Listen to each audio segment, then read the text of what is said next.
साहित्यिक कलावंत प्रतिष्ठान पुणे आयोजित 21व्या शतकातील 21वं साहित्यिक कलावंत संमेलन आणि या कलावंत संमेलनाचे पहिल्या परिसंवादाचे वक्ते आणि आमचे मित्र आदरणीय संजय सोनवणे जी, त्याचबरोबर डॉक्टर अमोल देवळेकर, थोड्याच वेळात या ठिकाणी आदरणीय जतीन देसाई आपल्यामध्ये उपस्थित होणार आहात।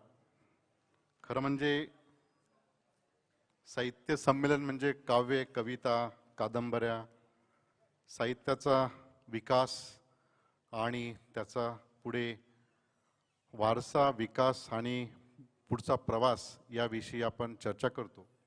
परंतु असे पहिले साहित्य संमेलन आहे की ज्या ठिकाणी आंतरराष्ट्रीय राजकारणातील जो सर्वात महत्त्वाचा मुद्दा आजच्या या कंटेम्पररी जागतिक राजकारणात आहे किंवा कंटेम्पररी ग्लोबल पॉलिटिक्समध्ये, त्याविषयी इथे विविध 3 मान्यवर आपले विचार मांडणार आहेत।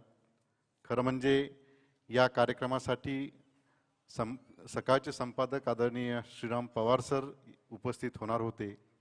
2 दिवसापूर्वीच संयोजकांनी मला सांगितलं की सर, श्रीराम पवार सरांनी आणि शैलेंद्र त्रिभुवन यांनी तुमचं नाव सुचवलेलं आहे आणि तुम्ही त्या कार्यक्रमाला यावं। त्याबद्दल मला आपण या ठिकाणी निमंत्रित केल्याबद्दल मी संयोजकाचं, आयोजकाचं या ठिकाणी आभार व्यक्त करतो। आणि एक फक्त माझं थोडक्यात मांडणी सुरू करून आपण मुख्य वक्त्यांकडे, साधारणतः 21व्या शतकातील ज्या घडामोडी गेल्या 2-3 दशकामध्ये आपण पाहतो आहे, म्हणजे 21वं शतक येण्यापूर्वी आणि 21व्या शतकातील जग हे प्रचंड स्पीडने, जे त्याचा जो स्पीड आहे, हा स्पीड प्रचंड वाढतो आहे। इतक्या स्पीडने जग पुढे जात आहे। येणाऱ्या 10 वर्षामध्ये रस्त्यावर ड्रायव्हरलेस कार आपल्याला पाहावयास मिळतील। आपल्या किचनमध्ये रिमोटद्वारे माणसं काम करणारे रिमोट रोबोटिक्स ते काम करतील। इंटेलिजन्स, ज्याला आपण म्हणतो इंटरनेट टू IoT म्हणतो, त्याला इंटरनेट टू थिंग्स किंवा इंटेलिजन्स, आर्टिफिशियल इंटेलिजन्स, याद्वारे संपूर्ण मानवी समूहाचं संपूर्ण चित्र बदलणार आहे। आणि या चित्रामध्ये युद्धाची जी भूमिका आहे, ही भूमिका ही त्या ठिकाणी महत्त्वाची असणार आहे। साधारणतः 18व्या-19व्या शतकात, म्हणजे युनायटेड किंगडम UKचं जर समजा आपण एकत्र पॉप्युलेशन बघितलं, तर एक छोटासा देश जागतिक पटलावर आपली महासत्ता कुठल्या रिसोर्सने उभी करू शकतो, त्याचं सर्वात महत्त्वाचं जे कारण आहे की A.T. महान यांनी असं सांगितलं होतं की जागतिक पटलावर जो कोणी समुद्रावर कब्जा करेल, who control sea control the world. आणि आपल्याला असं दिसेल की त्या एका नेव्हल कॅपॅबिलिटीमुळे संपूर्ण जगभर ब्रिटिश साम्राज्याने आपल्या पताका जागतिक पटलावर ठेवल्यात।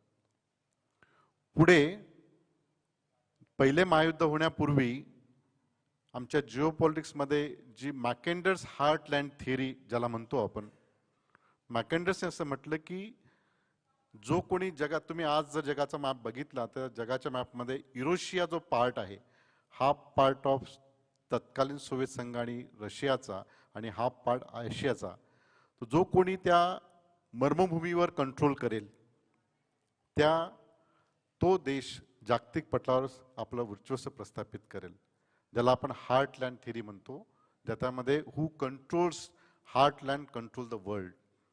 आणि पुढे ड्युएटने ज्यावेळेस एअर पॉवरचं संशोधन केलं, म्हणजे जिथे आपण विमान, ड्युएटने सांगितलं की who controls air capability controls the world. म्हणजे गेल्या काही दशकापासून आणि शतकापासून 3 मोठे सैद्धांतिक सिद्धांत आलेत। पहिला सिद्धांत आला की जो कोणी समुद्रावर कब्जा करेल तो जगावर राज्य करेल। दुसरा सिद्धांत आला, जो हार्टलँडवर कंट्रोल करेल तो जगावर राज्य करेल। आणि तिसरा सिद्धांत आला, जो एअर स्पेसवर कंट्रोल करेल तो जगावर राज्य करेल। अशा 3 सिद्धांताच्या चौकटीत संपूर्ण जागतिक राजकारण फिरत आहे. त्याच्यामध्ये त्या देशांचं युद्धाची संकल्पना, युद्धाची कल्पना, संरक्षण खर्च याच्यामध्ये मूलभूत बदल होत आहे. आणि म्हणून राष्ट्रीय सुरक्षेच्या संकल्पनेमध्ये वेगळे बदल पाहावयास मिळतात, सुरक्षेच्या संदर्भामध्ये वेगळे बदल पाहावयास मिळतात. जो राष्ट्र सुरक्षेच्या चौकटीत आपण त्याला युद्धखोर म्हणतो, त्या राष्ट्राची संपूर्ण परराष्ट्र नीती जी आहे ती आपल्या नॅशनल इंटरेस्टच्या चौकटीमध्ये त्या ठिकाणी त्याचं भाष्य केलं जातं. आणि येणाऱ्या कालखंडामध्ये जी नवीन तंत्रज्ञान विकसित होत आहे की ज्या ठिकाणी तुम्हाला आता प्रत्यक्ष युद्धाची गरज नाही, मला असं वाटतं की येणाऱ्या कालखंडामध्ये प्रत्यक्ष तिसरं महायुद्ध किंवा भारत पाकिस्तान किंवा भारत चीन युद्ध होण्याची कुठलीही शक्यता नाही. ती का नाही ते नंतर मी समारोपाच्या भाषणात मी सांगणार आहे. परंतु आता युद्धाचे डायमेन्शन बदलले आहेत, युद्धखोरी बदललेली आहे आणि या युद्धखोरीच्या संदर्भामध्ये आणि या संपूर्ण बदलत्या राजकारणाचा विषय या ठिकाणी आपण ठेवल्याबद्दल विशेषतः आदरणीय बराटे साहेब आणि पिंगळे सर आणि इतर जे संयोजक आहे या संयोजकाचं मी मनापासून आभार व्यक्त करतो आणि या परिसंवादाला सुरुवात करूया. पहिल्यांदा या ठिकाणी आदरणीय संजय सोनवणे सर विचार मांडतील, त्यानंतर डॉक्टर देवळेकर सर आणि नंतर जतीन देसाई. साधारणतः हा 6:30 पर्यंत आदरणीय सोनवणे सर.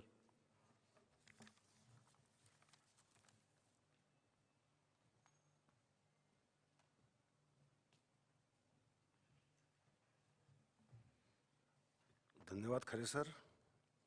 आदरणीय व्यासपीठ आणि मित्र हो,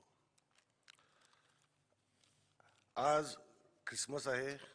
जगाला शांतीचा आणि प्रेमाचा संदेश देणाऱ्या भगवान येशू ख्रिस्ताचा जन्मदिवस मानला जातो आणि याच दिवशी युद्धखोरी आणि भारताची भूमिका, ज्या देशामध्ये महावीर, गौतम बुद्ध, महात्मा गांधी जन्माला आले, तिथून या परिसंवादाची सुरुवात होते. स्वभावाचं एक मूलभूत वैशिष्ट्य आहे. आपण जरा इतिहासाकडे पाहिलं, अगदी प्राचीन काळात आपण गेलो की ज्यावेळेस आदिमानव होतो, आपण भटके होतो, त्या काळात सुद्धा टोळ्या टोळ्यांमध्ये युद्ध होतच होती. ती युद्ध स्त्रियांसाठी, अन्नासाठी, चराऊ कुरणांसाठी, ज्या भागामध्ये चराऊ कुरण आहेत, पाणी आहे किंवा शिकार मुबलक उपलब्ध आहे, अशा भागावर कब्जा मिळवण्यासाठी युद्ध होत होती. त्यावेळेस जमिनीवरची मालकी ही संकल्पना नव्हती, राज्यव्यवस्थाही नव्हती, साम्राज्य व्यवस्थेण्याचं काही कारणही नव्हतं, तरीसुद्धा युद्ध होत होती.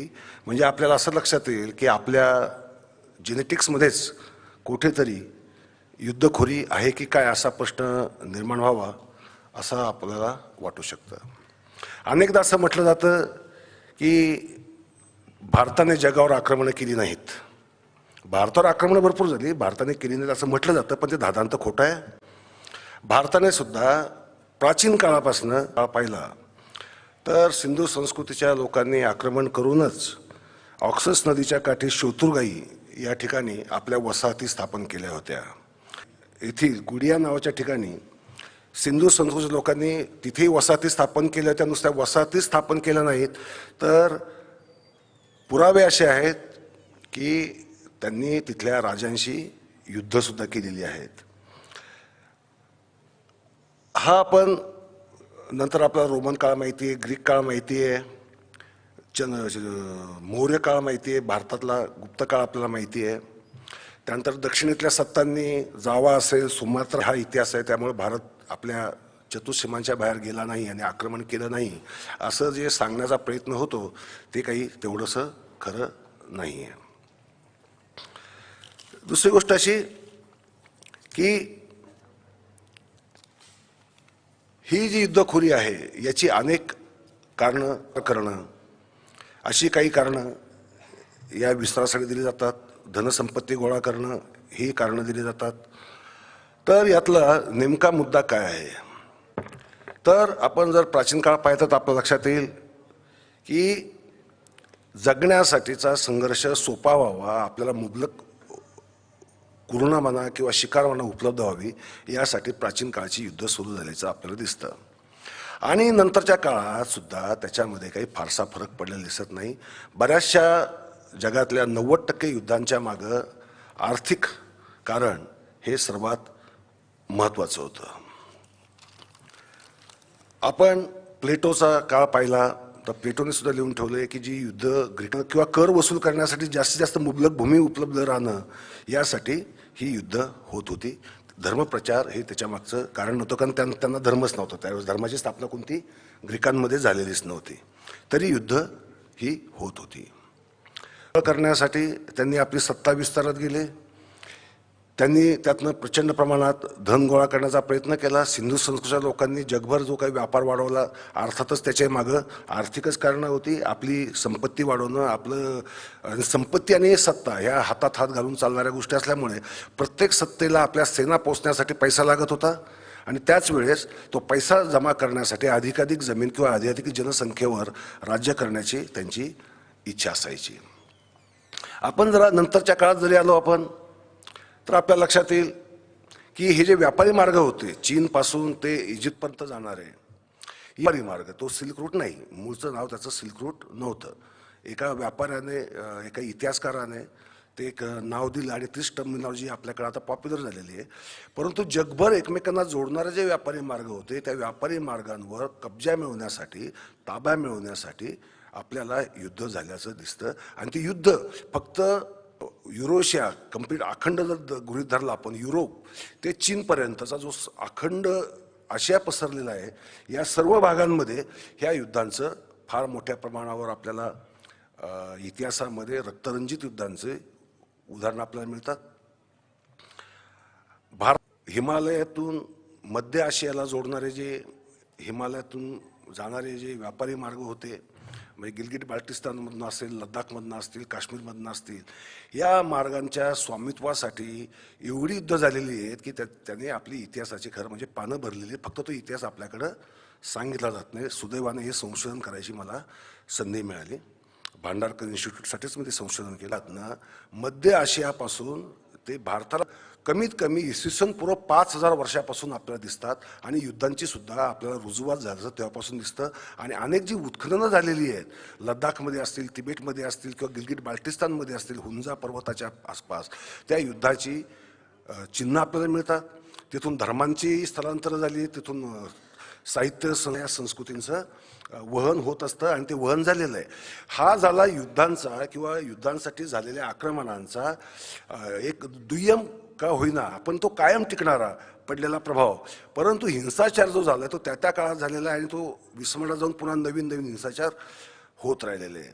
शक असतील, हुन असतील, कुशाण असतील, यांनी जशी भारतावर आक्रमणे केली तशीच भारतीय राजांनी, काश्मीरच्या राजांनी त्याच व्यापारी मार्गांनी अफगाणिस्तानात जाऊन किंवा मध्य आशियामध्ये जाऊन, म्हणजे खोतान वगैरे जो सगळा भाग आहे त्या भागामध्ये समरकंद असेल, यारकंद असेल, या भागात जाऊन भारताने आक्रमणं केलेली आहेत. हे आपल्याला इतिहासात माहीत नसतं.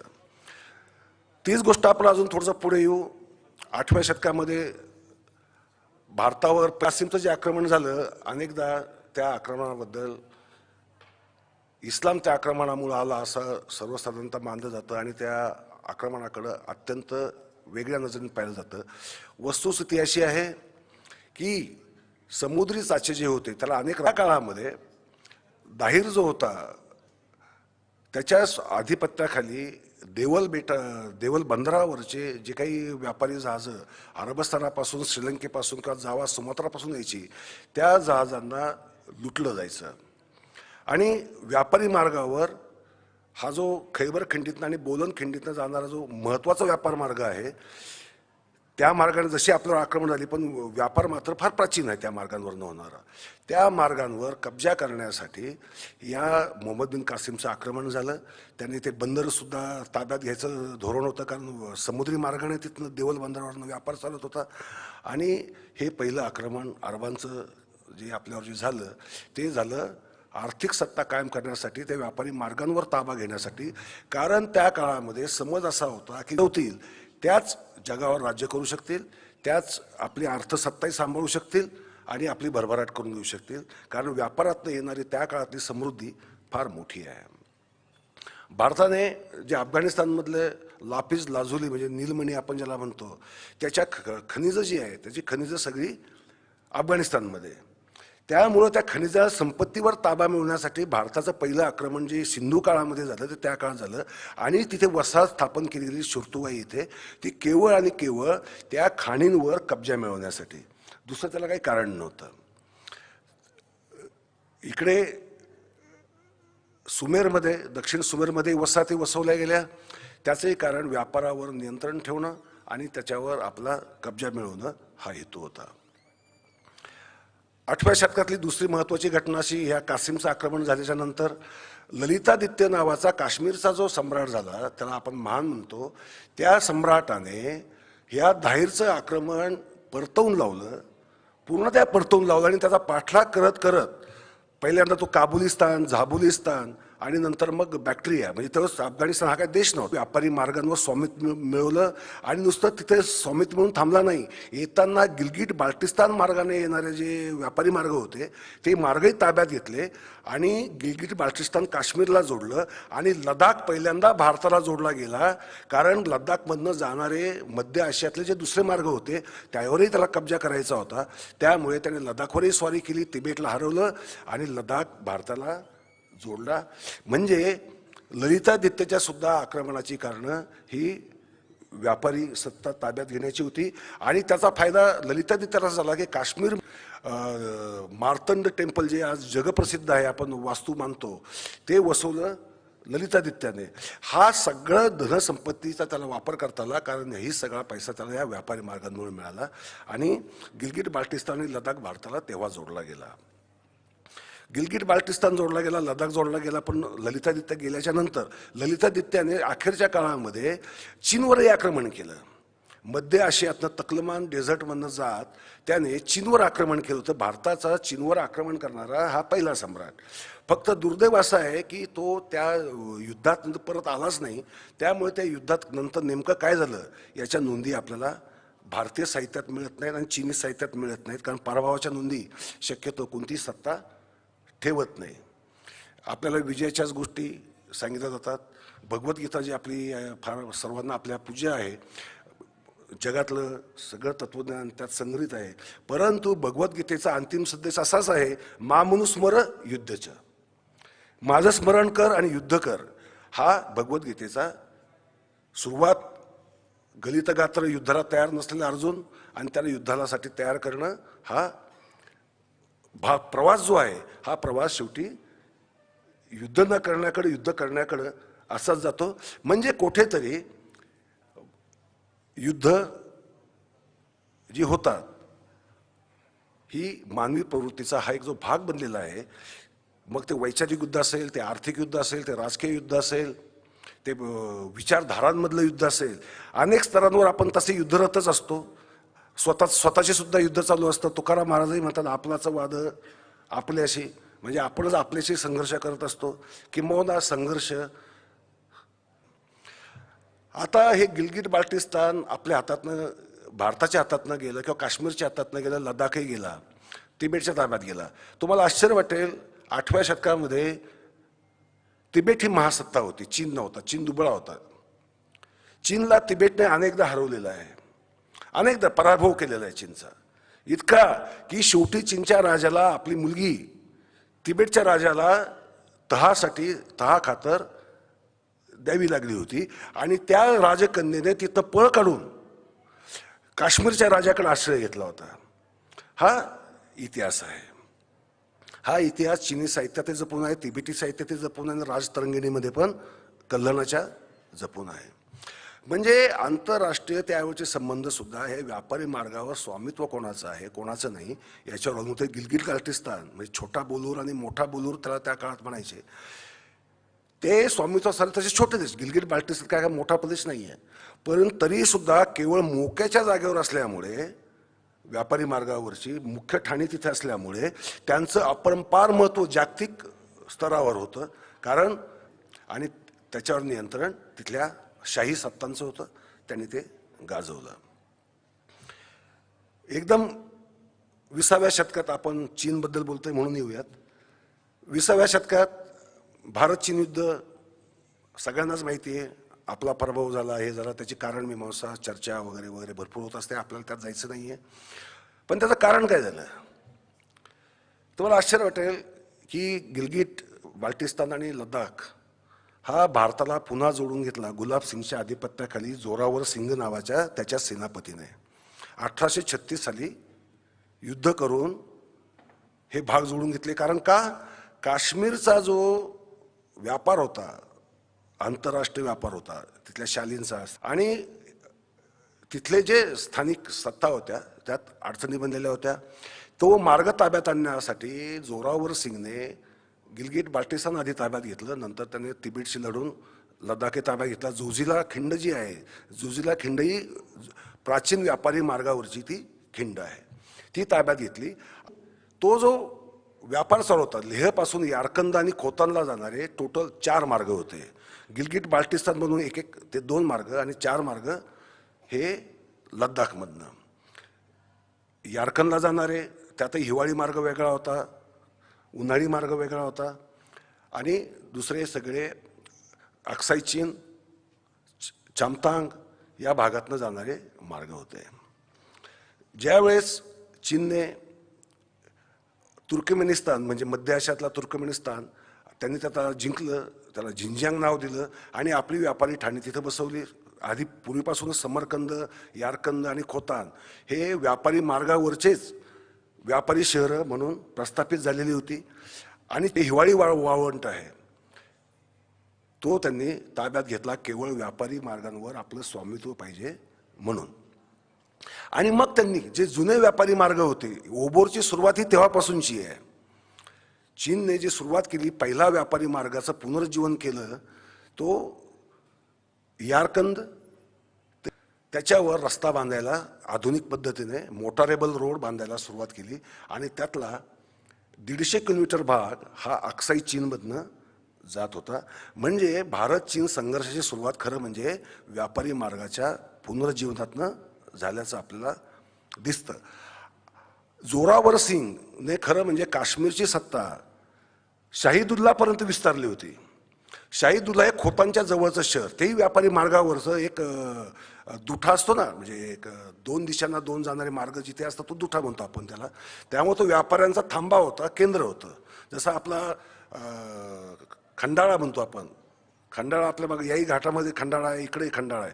खंड आला म्हणजे जिथे व्यापाऱ्यांचे मुक्कामाची जागा आहे, देवीघेवीची जागा आहे, ती जागा म्हणजे तशी शाहिदुल्ला होती. शाहिदुल्ला जोरावर सिंगने जिंकून घेतलं, तिथे किल्ला बांधला, स्वतःचा किल्ला बांधला आणि खोतांच्या राजाकडनं परवानगी मिळवून घेतली की काश्मीरची सीमा ही आता कुनलून पर्वताच्या पलीकडं शाहिदुल्लापर्यंत काश्मीरची सीमा असेल. नंतर मग ब्रिटिश काळामध्ये जॉन्सन म्हणून त्यांचा सर्वे करायला गेला. तो सर्वे करायला काय गेला होता? तो सर्वे त्याला काय भारत चीनची सीमारेषा आखायची होती, तो सीमारेषा आखण्यासाठी खरं तर गेला नव्हता.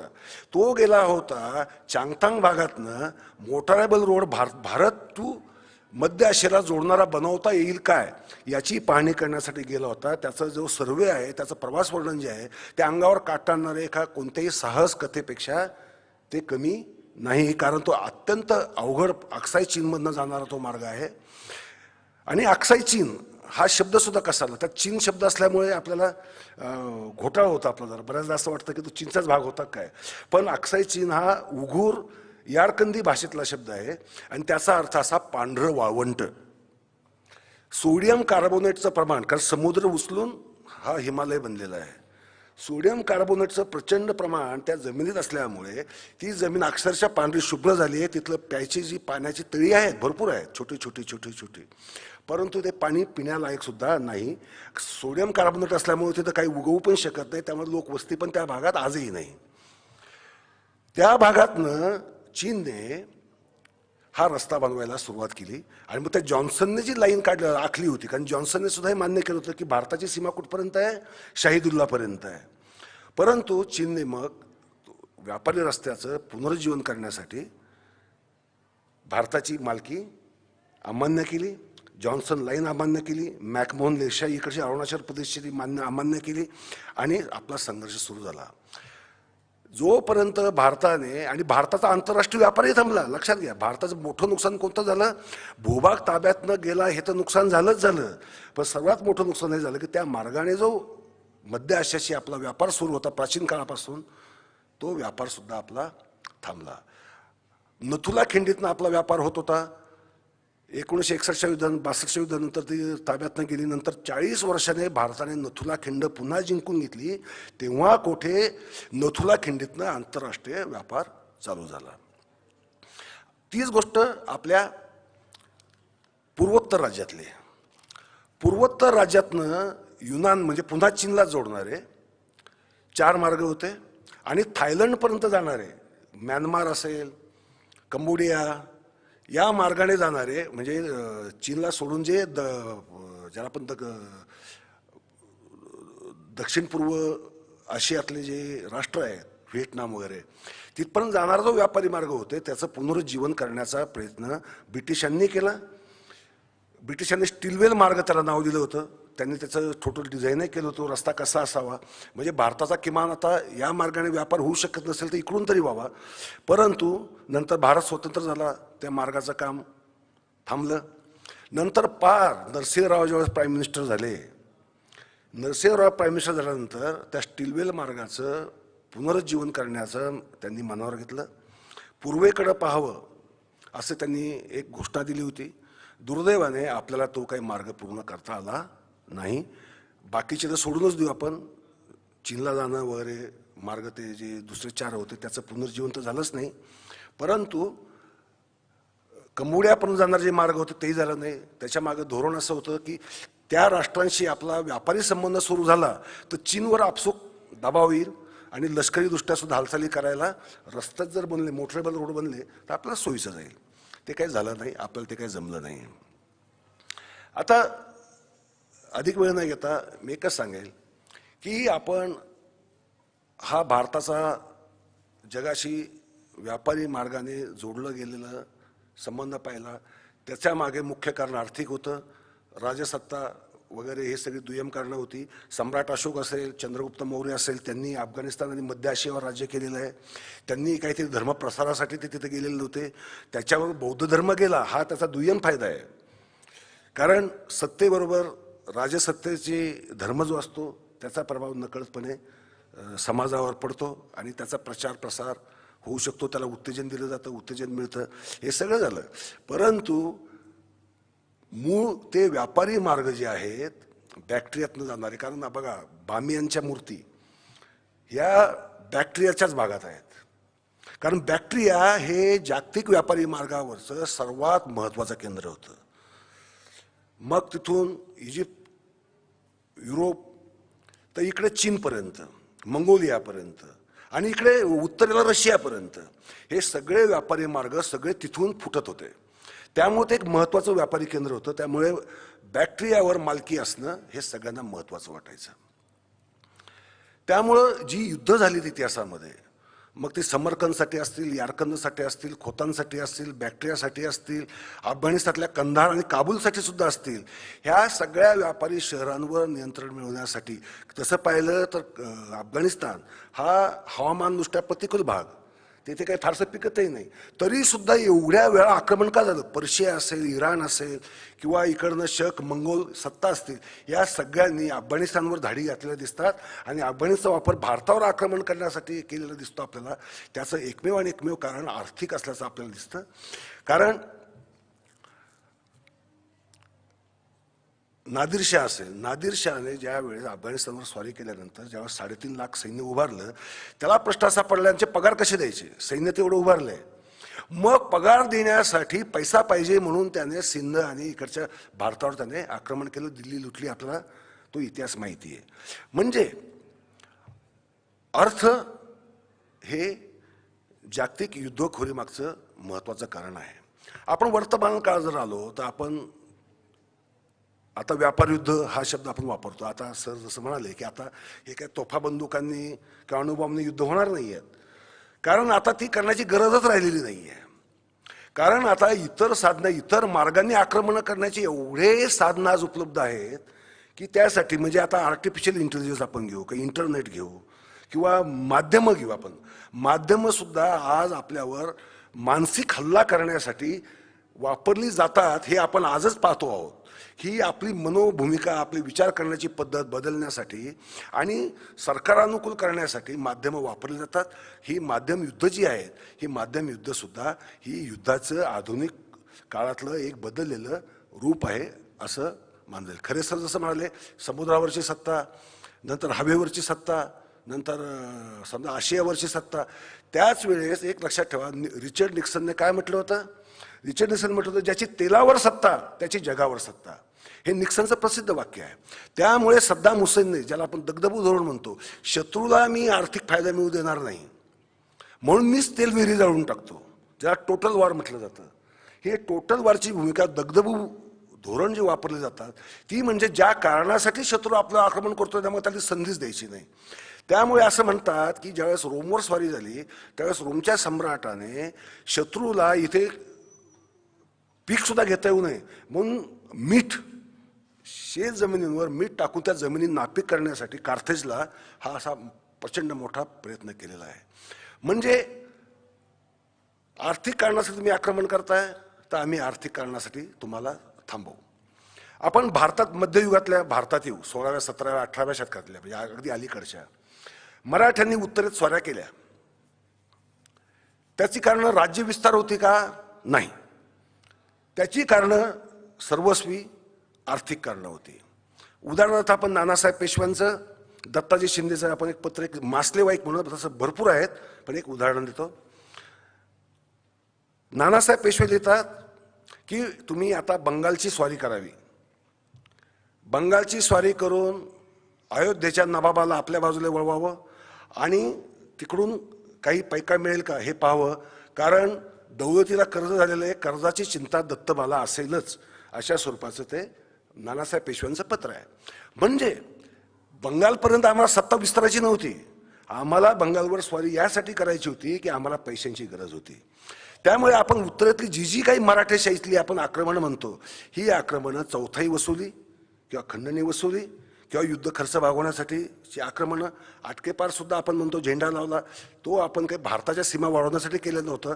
कारण अब्दालीने भारतावर जे आक्रमण केलं कारण त्याला पंजाब, लाहोर पर्यंतचा जो भाग आहे तो त्याला सुभा म्हणून मिळालेला होता, त्यातली वसुली तो करायचा, त्याच्या जीवावर तो त्याच्या सैन्याचा खर्च भागवायचा. आणि मग मीर मन्नूमुळं ते पैसे त्याला मिळणं झालं बंद. त्याला 16 लाख रुपये दर वर्षाला द्यायचं ठरलं होतं. नंतर त्याने 12 लाखापर्यंत मन्नूने आणलं आणि नंतर काही वर्ष दिलीच नाही. ते वसूल करण्यासाठी मग अब्दालीने चिडून आक्रमण केलं. त्यातनं काय युद्ध झालं हे आपल्याला माहिती आहे. आणि अब्दालीने केलेल्या 5व्या पानिपतच्या युद्धानंतरच्या आक्रमणानंतर अब्दालीने पुन्हा आक्रमण केलं नाही असं जे म्हटलं जातं ते काही खरं नाही. अब्दालीने एकूण 8 स्वाऱ्या केल्यात. पानिपतच्या युद्धानंतर 3 वेळा अब्दाली भारतावर चालून आलेला आहे. आणि त्याच्यामागं सत्ता विस्तार हा तर त्याचं धोरणच नव्हतं. त्याला काही दिल्लीवर राज्य करायचं नव्हतं, त्याला काय भारतावर राज्य करायचं नव्हतं. त्याला केवळ पैसा, धन इथनं वसूल करायचं, आपल्या सैन्याचा पगार भागवायचा, राज्य खर्च चालवायचा, तरच आपली सत्ता टिकणार नाही तर आपल्याला उलटलं जाईल, ही त्यामागची भीती होती. ही आर्थिक कारणं जर आपण बघितली तर आपल्या असं लक्षात येईल की आपण अनेकदा युद्धाला मग कधी राष्ट्रभक्ती, राष्ट्रप्रेम, धर्मप्रेम वगैरे असे अनेक मुलामे देत असतो. किंवा जिंकल्यावर धर्म आमच्याच बाजूचा होता, काय येतो धर्म ततो जय वगैरे वगैरे असे आपण एक भावनिक मांडणी करत असतो. खरं म्हणजे धर्म कोणाच्या बाजूने कोणाच्या नाही असं जर असतं तर युरोपमधल्या ख्रिश्चन राष्ट्रांनी एकमेकांवर सातत्याने आक्रमण केली नसती, मुस्लिम राष्ट्रांनी मुस्लिम राष्ट्रावर आक्रमण केली नसती, शियांनी सुन्नीवर आक्रमण केली नसती. आणि भारतात तर हिंदूंनी हिंदू राजांशी किती आतापर्यंत युद्ध केलेली आहेत याची गणतीच नाही आहे. तो इतिहास तर अजून अत्यंत प्राचीन आहे. कारण ललितादित्याने फक्त अफगाणिस्तान, तुर्कमेनिस्तान किंवा गिलगिट बाल्टिस्तान, तिबेटवर स्वारी केली का? तर नाही.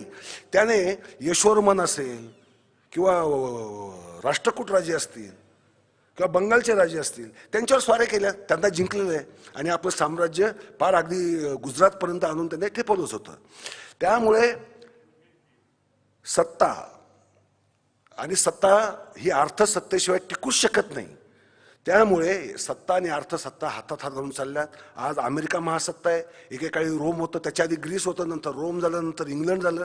इंग्लंडने सुद्धा अर्ध्या जगावर राज्य केलं. आपण म्हणतो आर्थिक कारणासाठीच गेलं ना ते, त्याच्यामागे केवळ आर्थिक कारणं होती. त्यांना तिथनं कच्चा माल पाहिजे होता, यंत्रयुग आलं, यंत्रयुगाचा फायदा घ्यायचा, पक्का माल तयार करायचा आणि पुन्हा त्यांनाच विकायचा. आज आपण वर्तमान भारताचं आपण पाहू. भारताची लोकसंख्या हेच भारताचं भांडवल आहे असं सांगण्याची एक जागतिकीकरण आल्यापासून प्रथा निर्माण झालेली की भारताची लोकसंख्या हेच भांडवल. लोक गरीब असले तरी चालतील, पण ते मार्केट आहे. म्हणजे भारताची लोकसंख्या हे जगासाठीचं मार्केट बनून बसलेली आहे. भारताने जगाला व्यापार, ज्ञान, तत्वज्ञान किंवा विज्ञान या देण्यासाठी जर प्रयत्न केला असता तर कदाचित आज भारताची स्थिती अजून स्ट्रॉंग असती. चीन भारताला एकीकडे कुरतोडतोय आणि आपण चीनमधनं प्रचंड वस्तू आयात करतोय. कोणाच्या वस्तूवर बंदी घालून कोणाला धडा शिकवता येत नाही. आपण स्वतः निर्मिती काय करतो? जो समाज अर्थनिर्मिती करू शकतो तो समाज प्रबळ समाज मानला जातो. जो समाज अर्थनिर्मिती विसरतो आणि अर्थनिर्मिती ज्ञाननिर्मितीने होते, ज्ञानाची निर्मिती थांबली की अर्थनिर्मिती थांबली. मग ती राजसत्ताही दुबळी असणार, समाजही दुबळा असणार आणि तो परक्यांच्याच उंजुळीने. आज आर्टिफिशियल इंटेलिजन्समध्ये आम्ही काय दिलं, आम्ही इंटरनेटमध्ये आम्ही काय दिलं, आज आम्ही जागतिक कोणत्याही क्षेत्रामध्ये अगदी यंत्रांमध्ये सुद्धा भारताचं योगदान काय असा जर आम्ही प्रश्न विचारला. चीनने काय केलं? चीनने उलटा मार्ग शोधला. त्यांनाही बनवता आलं नाही काहीच, पण त्यांनी त्याच वस्तू स्वस्तात बनवून पुन्हा जगाला विकण्याचा मार्ग आखला आणि त्यातनं त्यांनी त्यांचं एक सामर्थ्य वाढवलं. नाही तर चीनचं सामर्थ्य काय होतं? मी तुम्हाला सांगितलं, तिबेट हा 8व्या-9व्या शतकात महासत्ता होता. आज कोणाला खरं वाटणार नाही, तिबेटने भारतावर आक्रमण केलं होतं हे आपल्याला सांगितलंच नाही. 6व्या शतकामध्ये तिबेटने भारतावर आक्रमण केलं होतं. कनौज, बिहार हा भाग जिंकून घेतला होता.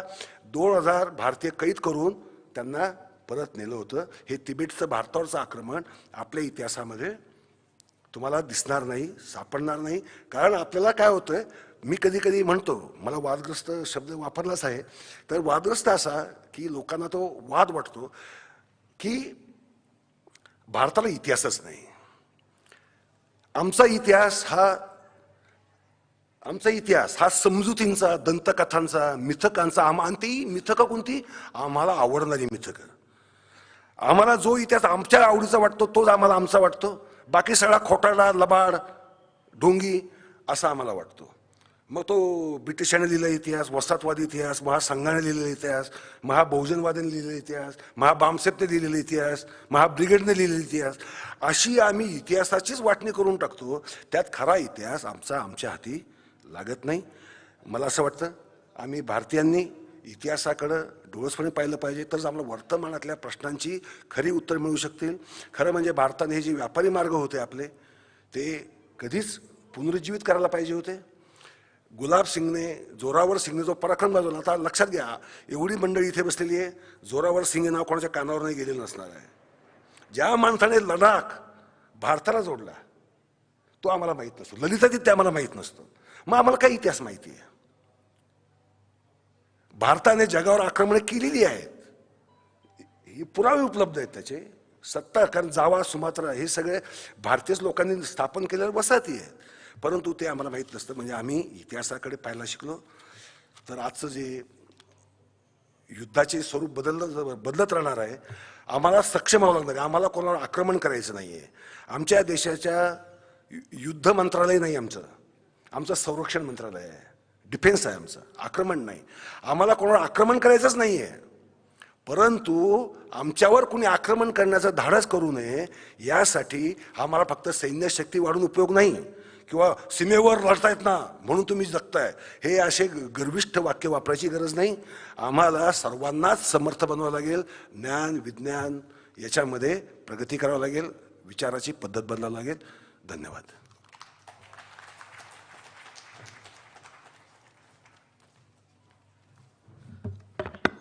धन्यवाद सोनवणे साहेब. आपण जागतिक युद्धखोरी आणि भारताची दिशा या विषयावर अत्यंत अभ्यासपूर्व असं या ठिकाणी भाष्य केलेलं आहे. मनपूर्वक धन्यवाद देतो. आणि आज या ठिकाणी ज्यांची आपण आतुरतेने वाट पाहत होतो असे जतीनजी देसाई यांचं या ठिकाणी आगमन झालेलं आहे. त्यांचा सत्कार प्रतिष्ठानचे विश्वस्त आदरणीय देवेंद्र सूर्यवंशी यांनी करावा अशी मी विनंती करतो. जतीनजी देसाई हे पत्रकार आहेत, अभ्यासक आहेत, साहित्यिक आणि अनेक पुस्तकांचं त्यांनी लेखन केलं आहे. भारत पाक पीपल्स फोरम भारताचे ते सरचिटणीस आहेत. भारत पाक संबंध आणि पत्रकारांची संवेदनशीलता याविषयी त्यांनी यापूर्वी संवाद साधलेत. कोल्हापूर या ठिकाणी पत्रकार दिनानिमित्तही त्यांचं व्याख्यान आयोजित करण्यात आलं होतं. त्यांचं व्याख्यान अनेक ठिकाणी यापूर्वी झालेलं आहे. असे ज्येष्ठ पत्रकार यांचा या ठिकाणी सत्कार झालेला आहे. यानंतर पुढील विजयजी खरे यांनी संयोजन करावं ही विनंती.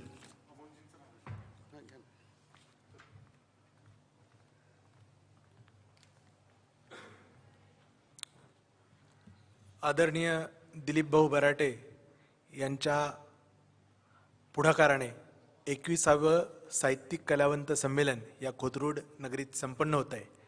या साहित्य संमेलनाला आवर्जून उपस्थित असलेले आजचे या परिसंवादाचे अध्यक्ष Khare sir, Jatinji Desai sir, Sanjay Sonawani sir आणि इथे उपस्थित श्रोतेगण, मित्रहो, आजच्या परिसंवादाचा जो विषय आहे तो विषय म्हणजे जागतिक युद्धखोरी आणि भारताची दिशा.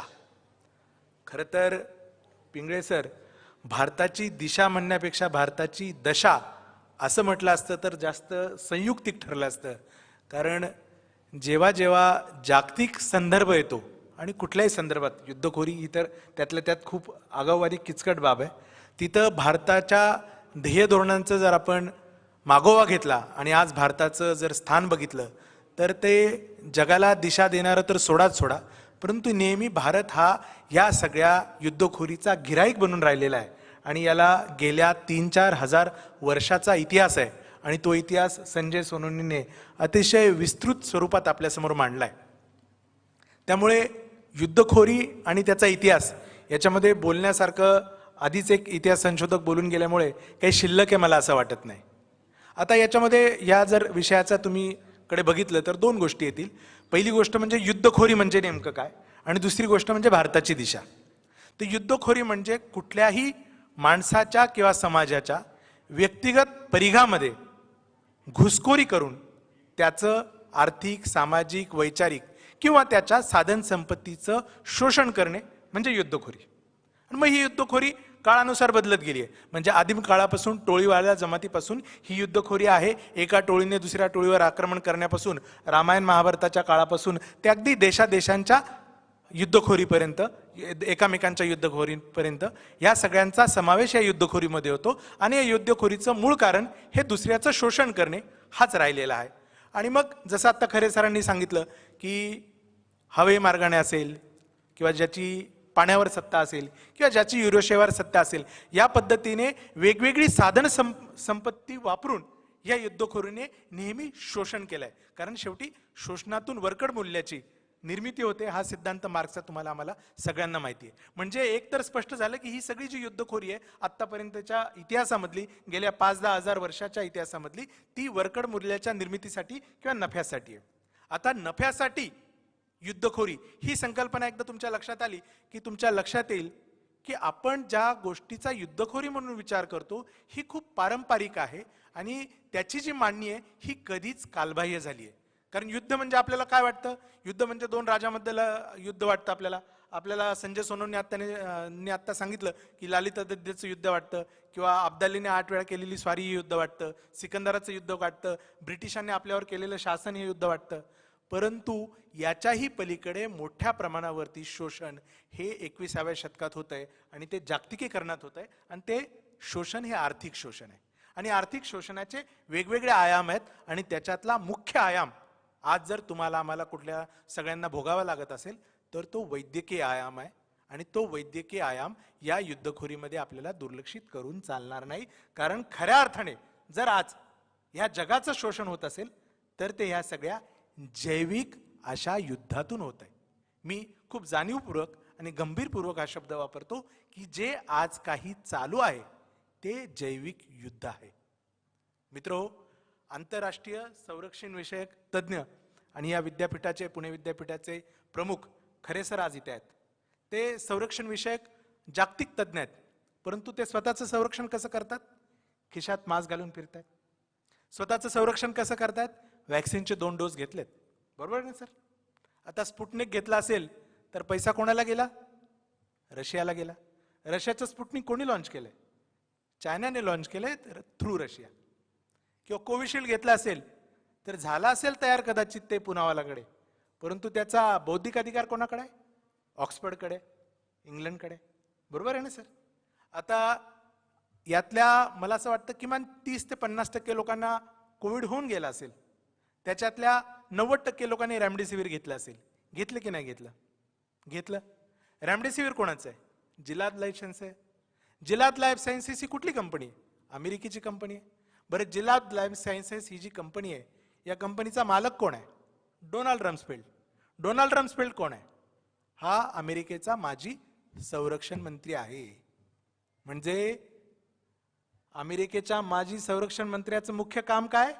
जिलाद लाईफ सायन्सेस नावाची कंपनी स्थापन करणे, ज्याचं प्रॉडक्ट काय? रेमडेसिवीर. ते रेमडेसिवीर लाखो भारतीयांनी घेतलंय आणि करोडो नवे अब्जावधी डॉलर अमेरिकेला पोचवल्यात बौद्धिक अधिकाराच्या माध्यमातून. मग प्रत्यक्ष युद्ध झालं का? नाही झालं. पण शोषण झालं का? खूप शोषण झालं. ब्रिटिशांनी 100-150 वर्षात जेवढं शोषण केलं नव्हतं तेवढं शोषण गेल्या 2 वर्षात झालंय. आकडेवारी आहे. बरोबर आहे जतीन सर? मग आता याचा जर आपण युद्धाशी समन्वय साधायचा म्हटला तर आपण उलटा प्रवास करू सुरू, की आता आपण जिलाद लाईफ सायन्सेस पर्यंत पोहोचलो. जिलाद लाईफ सायन्सेस कोणाची आहे? डोनाल्ड रम्सफेल्ड यांची. त्यांचं प्रॉडक्ट कुठलं आहे? रेमडेसिवीर आहे. आणि एकमेव प्रॉडक्ट म्हणून ते आता मार्केटमध्ये आलं. नंतर ते पण इफेक्टिव्ह नाही अशा पद्धतीने WHO ने सांगितलं. आधी WHO ने लॉन्च केलं. ह्या सगळ्या लॉबीज आहेत आणि या लॉबीज सगळ्या वॉल स्ट्रीटमधून रन होतात, हे तुम्हाला सगळ्यांना माहिती आहे. आणि त्यामुळे जे काही WHO प्रोटोकॉल असतील, मेडिकल हेल्थ गाईडलाईन्स असतील, या सगळ्या गाईडलाईन्सला गाईडलाईन्स देणाऱ्या काही अर्थविषयक संस्था असतात. आणि या अर्थविषयक संस्था ह्या पूर्वापार चाललेल्या संस्था आहेत आणि ह्या जगामध्ये युद्ध घडवत असतात. पूर्वी त्या साधन सामुग्रीच्या हक्कासाठी पहिलं महायुद्ध, दुसरं महायुद्ध घडत होत्या. त्याच्या मागेही या सत्ता होत्या. कारण एकाच वेळेस दोनही राष्ट्रांना, म्हणजे इराण इराक युद्ध झालं तर इराणलाही शस्त्र पुरवठा करणाऱ्या ज्या कंपन्या असतात त्याच साधारणतः इराकलाही पुरवठा करत असतात. भारत पाकिस्तान युद्ध झालं तर भारताला जे लोक विमान पुरवतात किंवा हेलिकॉप्टर पुरवतात तीच लोक त्याच पद्धतीचं संशोधन आणि त्या पद्धतीची युद्ध सामुग्री जी असतात ती पाकिस्तानला पुरवत असतात. ज्या लोकांकडे, म्हणजे आता तुम्ही बघितलं असेल की तालिबानला उभं करणारा पण अमेरिका आहे, संपवणारा पण अमेरिका आहे. परंतु ह्या सगळ्या रशिया विरुद्ध तालिबान किंवा रशिया विरुद्ध अफगाणिस्तान आणि नंतर अफगाणिस्तान विरुद्ध अमेरिका, ह्या सगळ्या वर्षानुवर्ष गेल्या 45 वर्ष चाललेल्या लढाईमध्ये जर भरभक्कम नफा जर कोणी कमवला असेल तर तो सगळ्या अमेरिकन कंपनीने कमवलेला आहे. हे तुम्हाला माहितीच आहे. आणि मग आज या युद्धाचं बदललेलं परिमाण म्हणून आपल्याला कोरोनाला सामोरं जायला लागतंय. आता आपण डोनाल्ड रम्सफेल्ड यांच्यापर्यंत पोहोचलो होतो. तर डोनाल्ड रम्सफेल्ड हे एका वैद्यकीय संशोधन कंपनीचे आणि प्रोडक्शन कंपनीचे मालक आहेत. या डोनाल्ड रम्सफेल्ड यांचा जर इतिहास तुम्ही बघितला तर साधारणतः कोविडच्या आधी कुठली मोठी साथ आली होती? मर्कची होती. त्याच्या आधी कुठली आली होती? सार्सची होती. त्याच्या आधी कुठली आली होती? बर्ड फ्लूची आली होती. बर्ड फ्लूला कुठलं औषध होतं? टॅमीफ्ल्यू. आता टॅमीफ्ल्यूचं पण पेटंट कोणाकडे आहे? परत जिलाद लायसेन्सेसकडेच आहे. म्हणजे ह्या चारही साथी गेल्या ज्या 20 वर्षात आपण मोठ्या बघितल्या, जगाने बघितल्या, त्या सगळ्या औषधांवरचं, मग ते टॅमीफ्ल्यू असेल, फ्ल्युवेर असेल किंवा आताचं रेमडेसिवीर असेल, या सगळ्यांचं पेटंट जनकत्व परत अमेरिकेच्या संरक्षण मंत्र्यांकडे जातं. आता या संरक्षण मंत्र्यांचा जर इतिहास आपण तपासून बघितला तर तुम्हाला लक्षात येईल की यांचा पूर्व इतिहास आपण पडताळून बघायला सुरुवात केली की ठीक आहे, गेल्या 20 वर्षात युद्धाची परिमाणं बदलली, परिभाषा बदलल्या, म्हणून जैविक पद्धतीने शोषण करायला सुरुवात झाली. परंतु त्यापूर्वी जे कुठलं मोठं युद्ध झालं, जागतिक युद्ध झालं, ते म्हणजे मध्यपूर्वेतलं युद्ध. आणि मध्यपूर्वेतली 2 युद्ध झाली. एक तर इराक आणि अमेरिकेमधलं युद्ध, जे पार्ट 2 होतं जॉर्ज बुश सेकंड यांच्या काळामधलं, ज्याच्यामध्ये सद्दामचा पाडाव झाला आणि सद्दामकडे मोठ्या प्रमाणामध्ये जैविक अस्त्र आहेत असा अमेरिकेचा दावा होता आणि जो खराही होता असं माझं गांभीर्यपूर्वक मत आहे.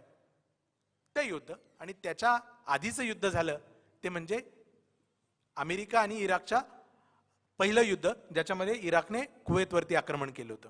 आता त्या युद्धाची जर पाळमुळं आपण बघायला गेली तर ती पाळमुळं तुम्हाला सापडतील इराण आणि इराकच्या युद्धामध्ये. ते युद्ध त्याच्यापूर्वी 20 वर्ष झालं होतं.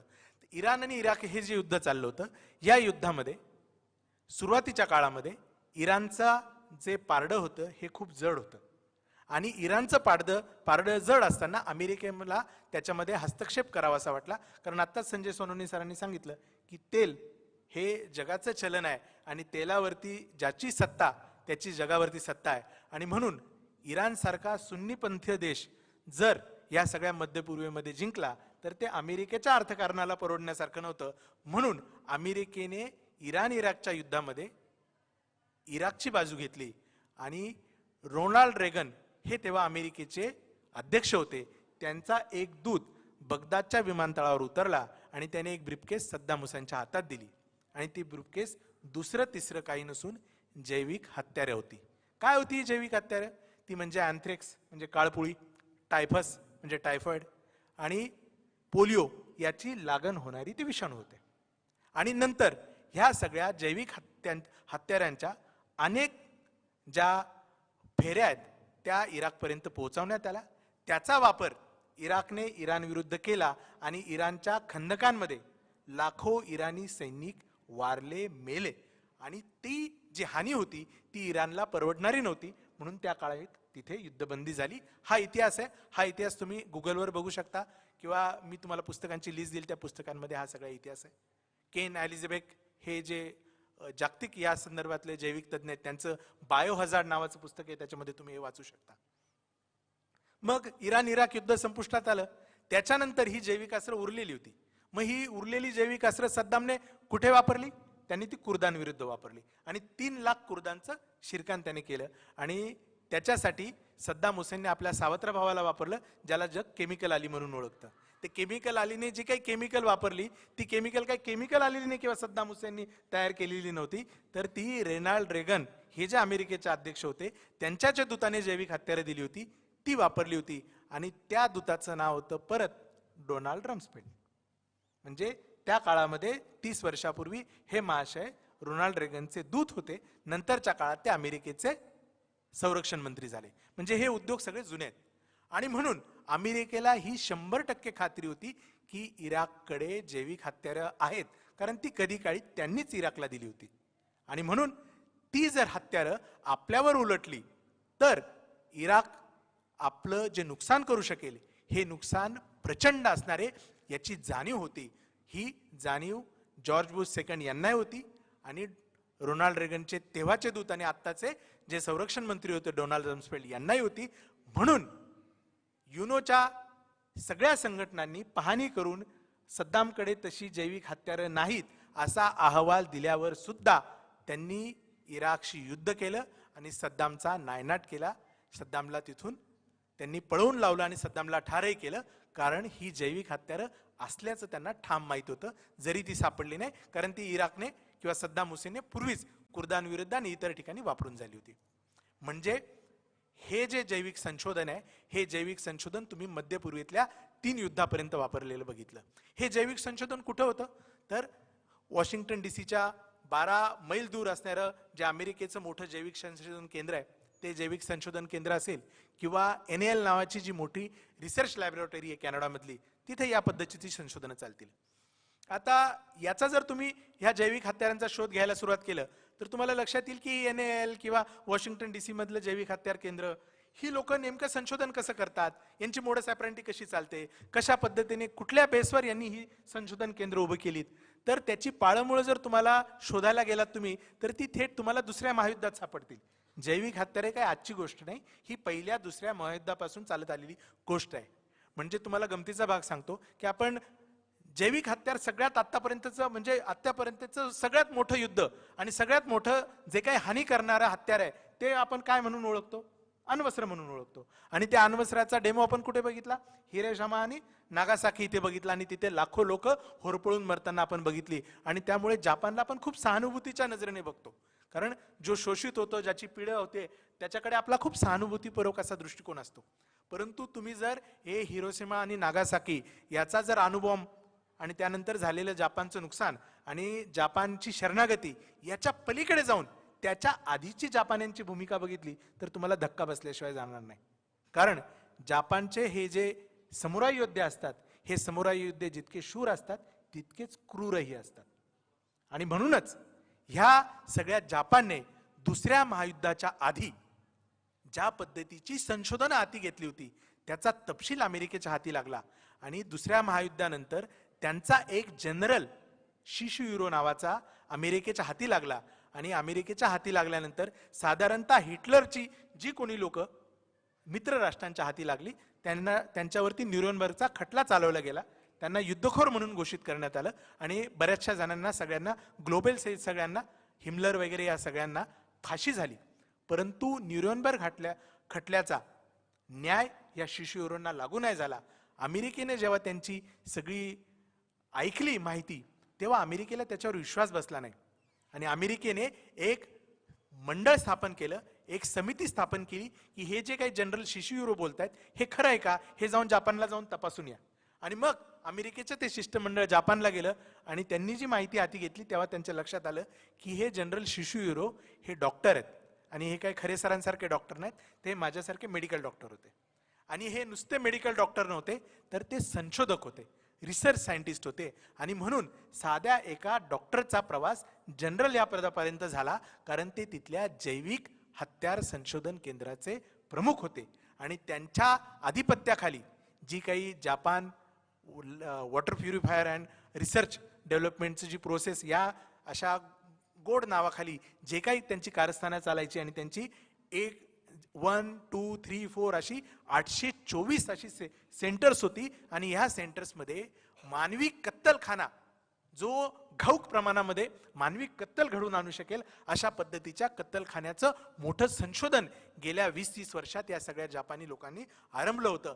आणि त्याचे प्रयोग त्यांनी त्या काळी जेव्हा जापान हा खूप वरचढ राष्ट्र होतं आणि चीन हा तेव्हा खूप गरीब होता, तर चीन विरुद्ध त्यांनी मोठ्या प्रमाणामध्ये आफूच्या युद्धानंतर अशा प्रकारच्या जैविक हत्यारांचा वापर केला होता.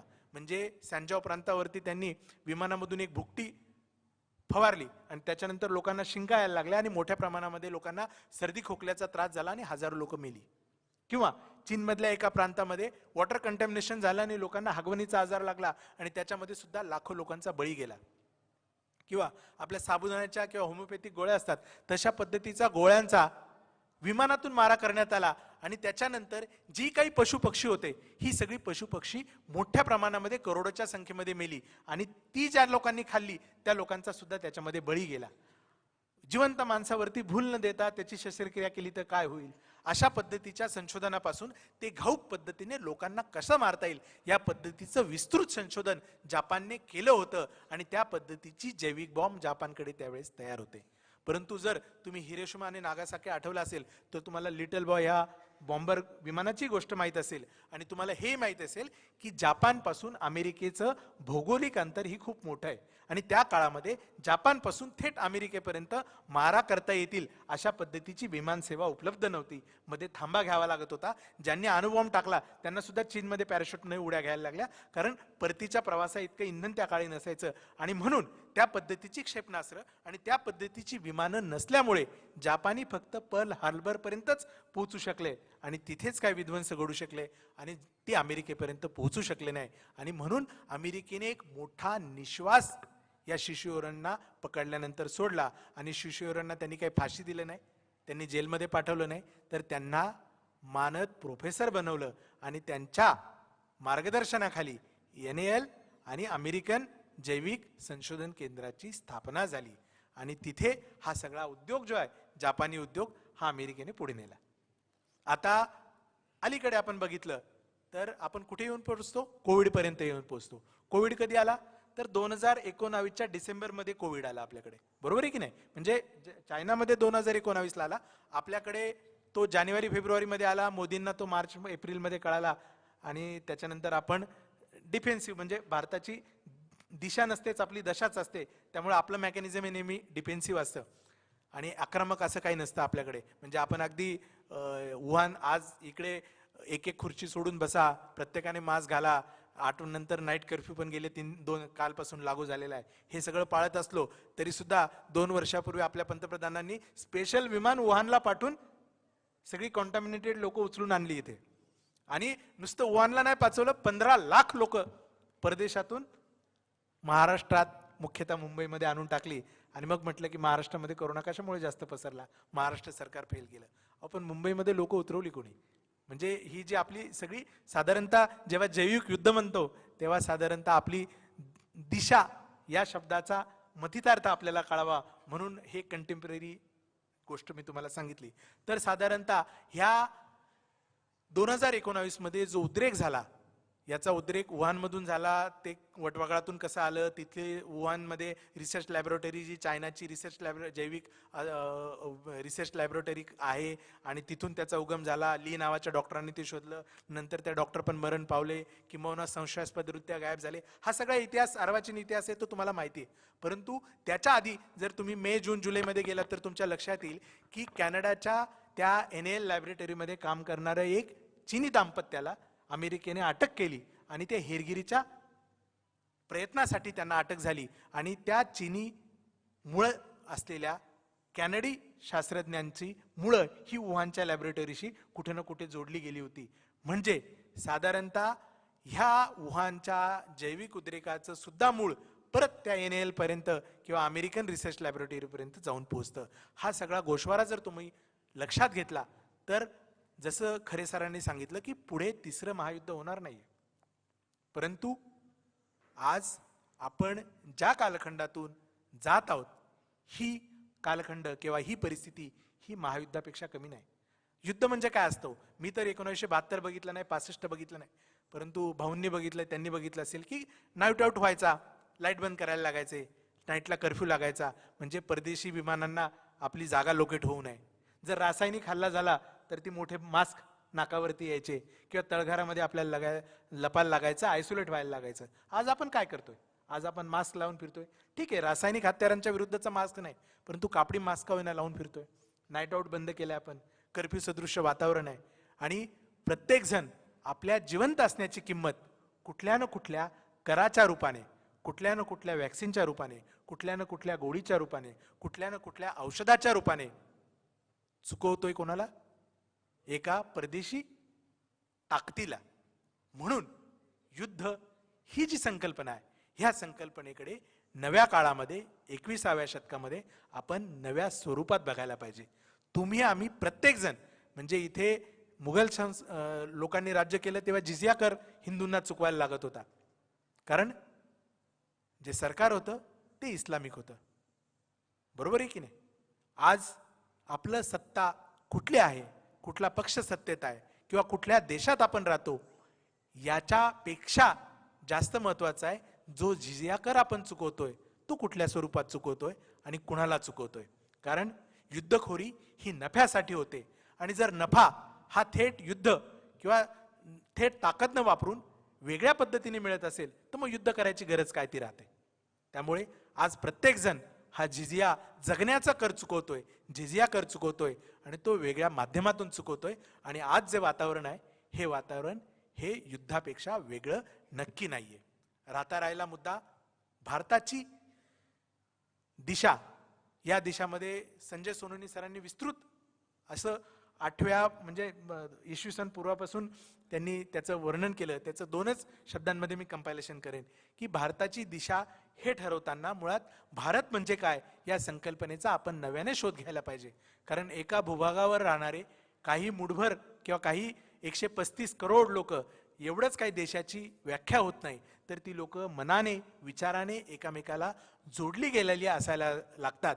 कारण आत्तापर्यंतच्या इतिहासामध्ये जेव्हा जेव्हा आपण बघितलं की सरांनी आता सांगितलं की आपण गिलगिटिस्तान आणि गुंजाव प्रांतापर्यंत बाल्टिस्तान आणि गिलगिटिस्तान हे पादाक्रांत करणारा ललितादित्य हा काश्मीरचा राजा, परंतु त्याला रोखलं कोणी होतं सर?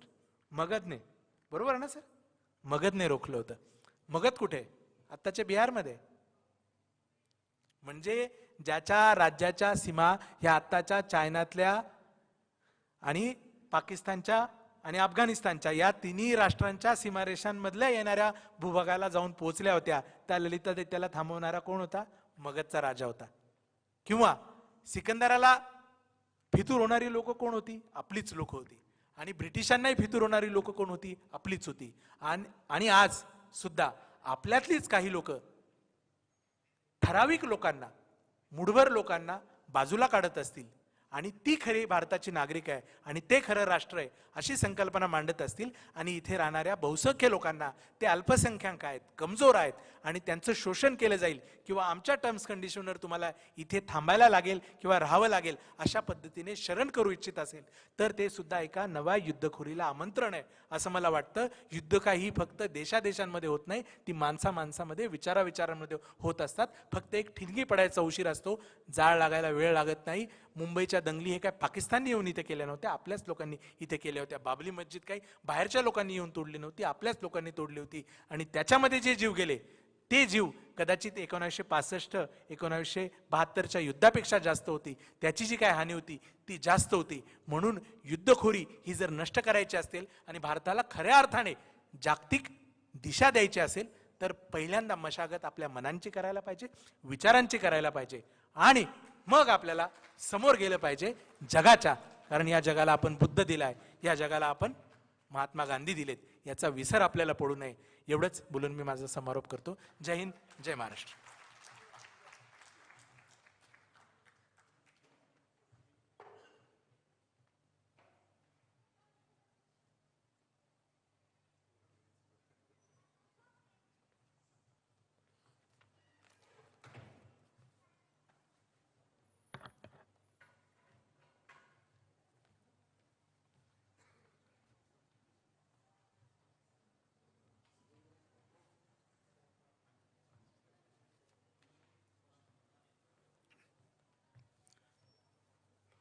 मित्रांनो, सगळ्यात आधी उशिरा आल्याबद्दल मी माफी मागतो.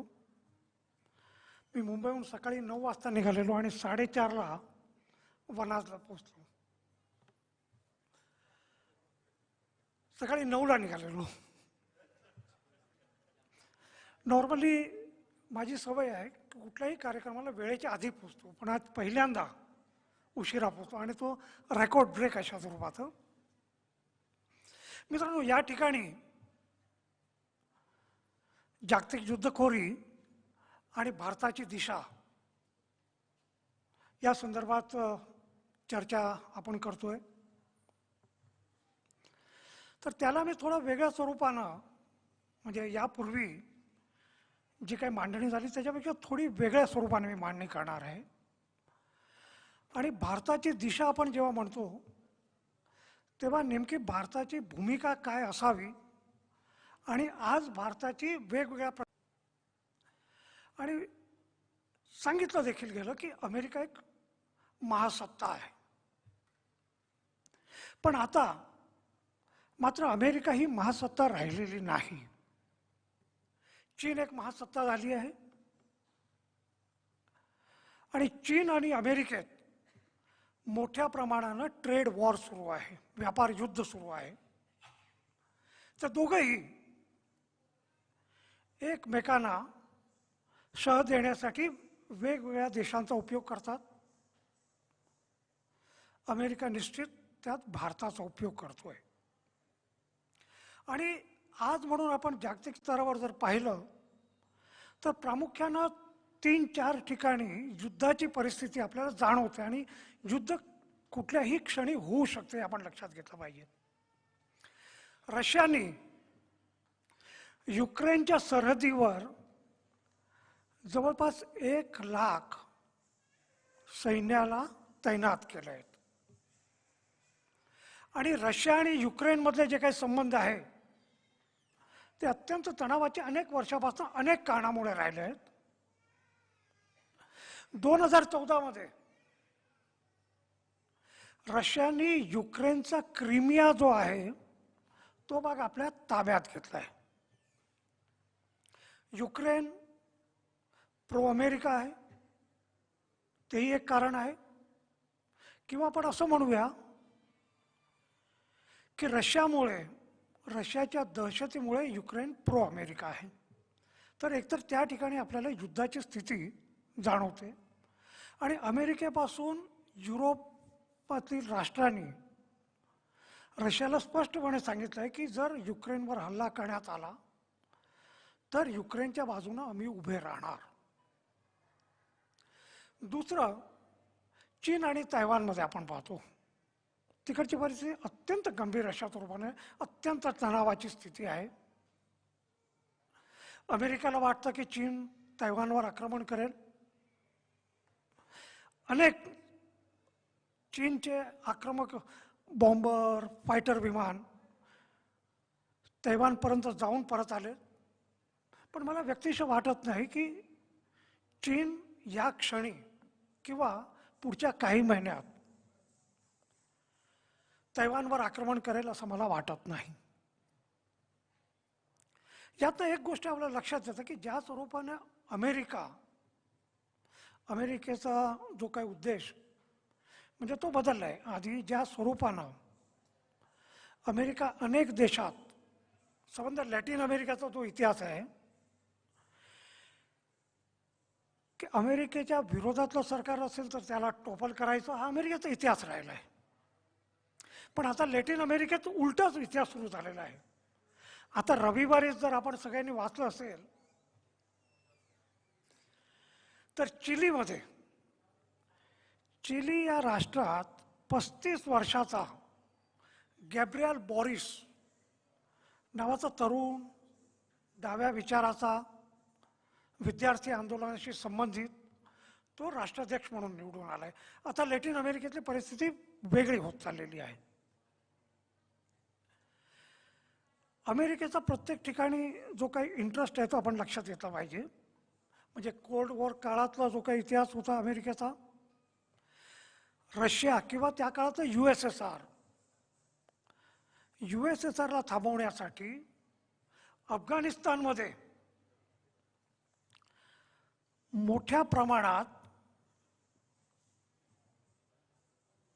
दहशतवाद्यांना किंवा इस्लामिक मिलिटंट आपण म्हणू त्यांना अमेरिकेने मदत केली. म्हणजे जे काय आपण तालिबान सांगतो त्या तालिबानला जन्म देणारा अमेरिका, पाकिस्तान आणि सौदी या तिघांनी मिळून तालिबानला जन्म दिला. कारण त्या काळात USSR शत्रू नंबर 1 होतं. आता परिस्थिती बदलली आहे. आता USSR राहिलं नाही, रशिया.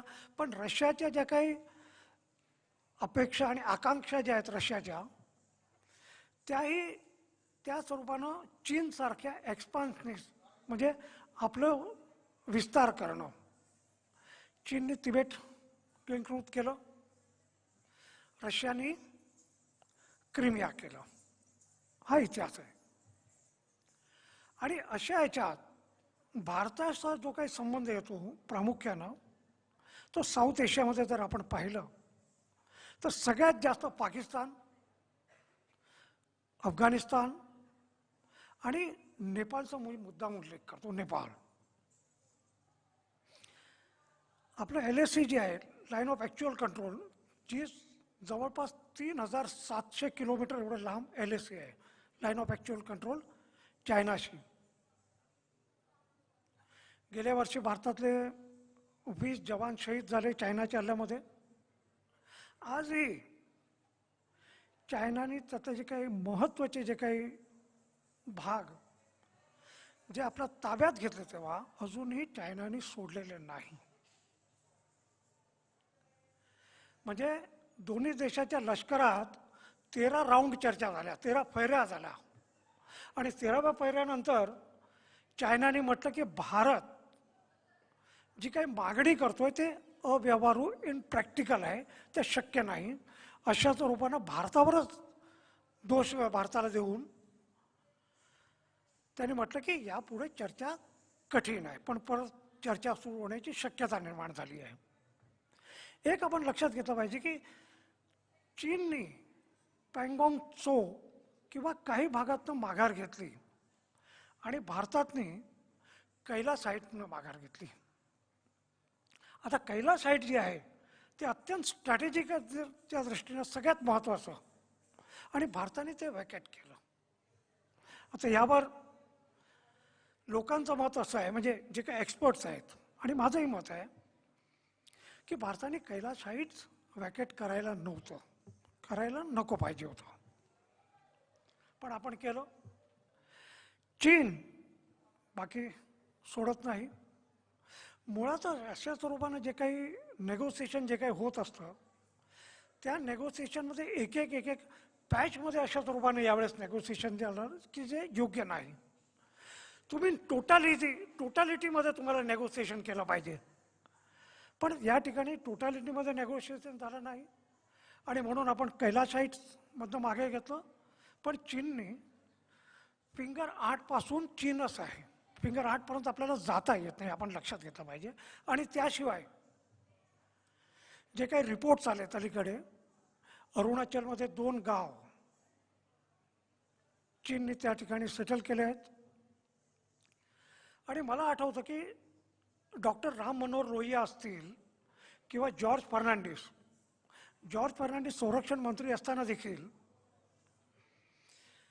जॉर्ज फर्नांडिसने आणि राम मनोहर लोहिया सतत म्हणायचे की भारताचा शत्रू नंबर 1 कोण असेल तर ते पाकिस्तान नाही तर ते चीन आहे. हे समाजवाद्यांची सुरुवातीपासून भूमिका राहिली आहे. लोहियाने ते अत्यंत स्पष्टपणे म्हटलेलं. आणि जेव्हा भारताने न्यूक्लिअर टेस्ट आपण केलं त्यानंतर देखील बिल क्लिंटनला जे काही पत्र जॉर्ज फर्नांडिसने पाठवलेलं त्यात देखील याचाच पुनरुच्चार करण्यात आलेलं, हे आपण लक्षात घेतलं पाहिजे. अलीकडे LAC मधली स्थिती आहे. अफगाणिस्तानचा जर विचार करायचा, कारण अफगाणिस्तान खूप क्रिटिकल आहे, माझं असं मत आहे.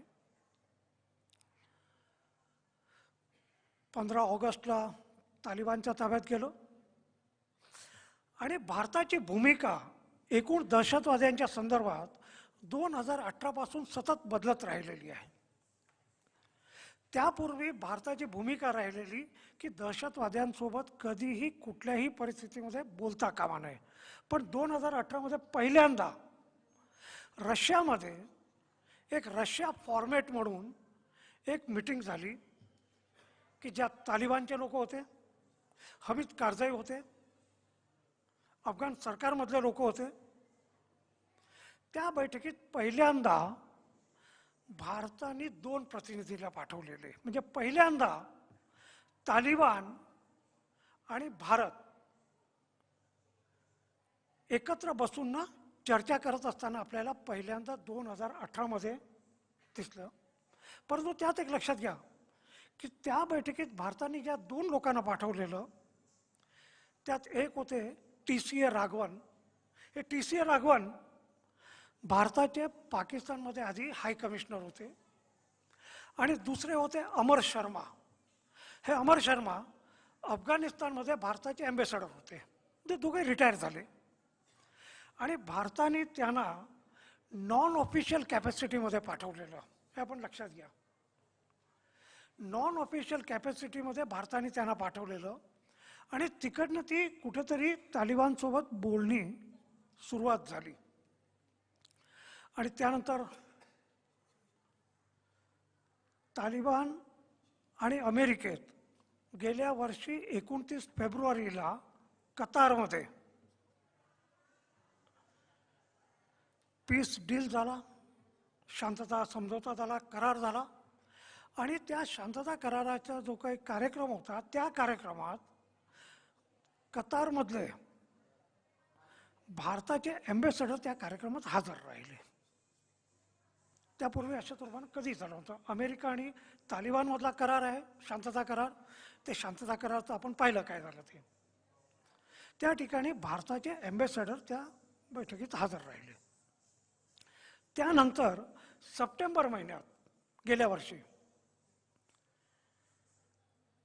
तालिबान आणि अफगाण सरकार आणि अफगाणिस्तानमधल्या ज्या काही NGO आहेत, काही NGO आहेत, त्यांची बैठक परत दोहाला सुरू झाली.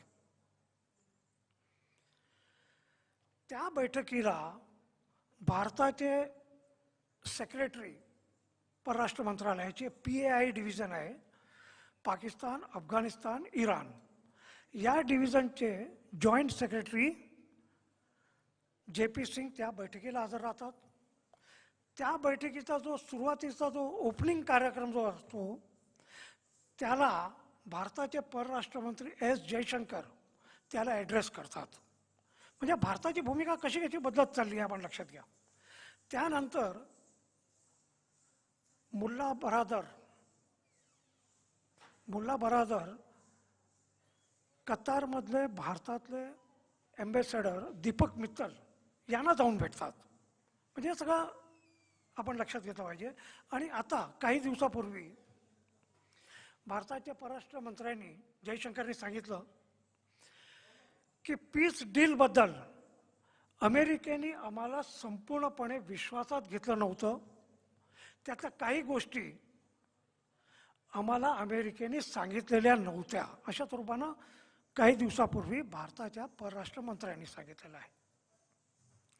अफगाणिस्तानच्या संदर्भात जर आपण पाहिलं तर अनेक गोष्टी घडल्यात. म्हणजे त्यात निश्चितच आंतरराष्ट्रीय स्तरावर भारतापेक्षा पाकिस्तानला अधिक महत्त्व मिळालं, कारण पाकिस्तान आणि अफगाणिस्तान लागून आहे. तालिबानवर ISIचं नियंत्रण आहे, ISIचा प्रभाव आहे आणि त्यामुळे आंतरराष्ट्रीय स्तरावर पाकिस्तानला अफगाणिस्तानच्या संदर्भात भारतापेक्षा अधिक महत्त्व मिळालं. आणि म्हणून देखील आपण लक्षात घेतलं पाहिजे की गेल्या 2 महिन्यात सगळ्यात अधिक भारताने कोणाला महत्त्व दिलं असेल तर ते मध्य आशियातले जे काही राष्ट्र आहेत, सेंट्रल एशियन नेशन्स जे आहेत, की जे आपण म्हणतो 5 स्थान, किर्गिस्तान, कझाकस्तान, तुर्कमेनिस्तान, ताजिकिस्तान आणि उझबेकिस्तान, या 5 मध्य एशियातले जे काही राष्ट्र आहेत त्या 5 राष्ट्राच्या परराष्ट्र मंत्र्यांची काही दिवसापूर्वीच भारताच्या परराष्ट्र मंत्र्यांची सोबत एक दिल्लीत बैठक झाली. आणि यावेळेस पहिल्यांदा 26 जानेवारीला हे जे काही 5 स्थान आहेत त्या 5 स्थानच्या राष्ट्रप्रमुखांना भारताने मुद्दामून आपल्या रिपब्लिक डेच्या कार्यक्रमासाठी बोलवलेलं आहे. म्हणजे भारताने एक आपण लक्षात घेतलं पाहिजे की सगळ्यात महत्त्वाचं या ठिकाणी उल्लेख देखील झाला की मध्य एशियासोबत आपला जो काही व्यापार होता तो व्यापार बंद झालेला आहे, कारण ॲक्सेस नाही आपल्याला. त्याचा 2 ॲक्सेस आहे. एक तर वाया पाकिस्तान की जे शक्य नाही. पाकिस्तानच्या रस्त्यानं आपल्याला अफगाणिस्तानशी देखील आता व्यापार आपला संपूर्णपणे बंद आहे. भारताला अफगाणिस्तानला गहू पाठवायचे आहे मदतीसाठी, पण त्यासाठी देखील पाकिस्तानने त्याला मान्यता दिली आहे, पण नेगोसिएशन चाललं आहे कशा स्वरूपानं पाठवायचं, कसं पाठवायचं, कोण नेणार वगैरे अशा स्वरूपानं. त्यामुळे तेही ठरत नाही. त्यामुळे पाकिस्तान मार्गातनं आपण तिथपर्यंत पोचू शकत नाही. दुसरा एक मार्ग भारताने जो काही विचार केलेला तो एक चाबहार पोर्टचा. म्हणजे 2016ला भारताचे पंतप्रधान नरेंद्र मोदी, अफगाणिस्तानचे तेव्हाचे अध्यक्ष अशरफ गनी आणि इराणचे तेव्हाचे परत राष्ट्रप्रमुख रुहानी, या तिघांची इराणमध्ये मिटिंग झाली. आणि त्यातनं आपण पाहिलं की चाबार एक महत्त्वाकांक्षी अशा स्वरूपानं प्रकल्प उभा राहिला. आणि त्याचा भारताचा उद्देश अशा स्वरूपाचा की चाबारच्या मार्फत आपण अफगाणिस्तान आणि सेंट्रल एशियामध्ये पोचू शकतो. हा त्यातला एक आपण म्हणू की एक विजन होतं. त्यासाठी आपण चाबारमध्ये $6 बिलियन $6 अब्ज डॉलरची गुंतवणूक केली. चाबारचं दुसरं एक काम हेही होते की चाबारच्या जवळपास म्हणजे 70 नॉटिकल माइल्स आपण ज्याला म्हणतो तेवढ्या ह्याच्यावर पाकिस्तानमधलं ग्वादर पोर्ट आहे. आणि हे जे काही ग्वादर पोर्ट आहे त्यात संपूर्णपणे फंडेड बाय चायना. आणि ग्वादर ते चीनचा आपण ज्याचा शिनजियांग नावाचं एक प्रोव्हिन्स आहे आणि त्यात कामशेत नावाचं एक मोठं शहर आहे, त्याला जोडणारा एक कॉरिडॉर बनवायचा ज्याला CPEC म्हणतात, चायना पाकिस्तान इकॉनॉमिक कॉरिडॉर. या कॉरिडॉरसाठी चायनाने परत $6 बिलियन खर्च केलेत. आणि हा जो काही CPEC जो आहे तो या ठिकाणी जो काही उल्लेख झाला गिलगिट बाल्टिस्तानमधनं तो जातोय. आणि म्हणून भारताने त्या CPECला विरोध केला आहे, कारण भारताची भूमिका आहे की हा जो काही CPEC जो आहे, कॉरिडॉर जो आहे, तो भारताच्या जमिनीतनं जातोय आणि म्हणून भारताने त्या CPECला विरोध केलेला आहे. पण त्या ठिकाणी $6 बिलियन आपण लक्षात घ्या, एवढं चीनने गुंतवणूक केली आहे. म्हणजे चाबारचं अनेक कारण आहेत चाबारचं याच्यात, त्यात एक वादळ देखील आहे आणि त्यात आपण तिथपर्यंत पोहोचू शकतो. परंतु 15 ऑगस्टला अफगाणिस्तानवर तालिबानचं सत्ता आली आणि त्यामुळे चाबारनं आपण आता पोचू शकत नाही. दुसरा एक खूप महत्त्वाकांक्षी एक प्रकल्प होता, ज्याला तापी म्हटलं जातं, TAPI. Turkmenistan, Afghanistan, Pakistan, India हा गॅस प्रकल्प, कारण या ठिकाणी तेलचा उल्लेख आला. अलीकडचं जे काही रिसर्च आहे त्याप्रमाणे सगळ्यात जास्त तेल आणि ऑइल हे सेंट्रल एशियामध्ये आहे आणि म्हणून सेंट्रल एशियाचं महत्त्व यापुढे वाढणार आहे आणि ऑलरेडी वाढलेलं आहे. आणि यातही लक्षात येतं की भारताने देखील सेंट्रल एशियाला एवढं महत्त्व यापूर्वी कधी दिलेलं नव्हतं, हे आता आपण सेंट्रल एशियाला महत्त्व देतोय. त्याला अनेक कारण आहेत. त्याला दुसरं कारण हे पण आहे, अफगाणिस्तानला लागून आहे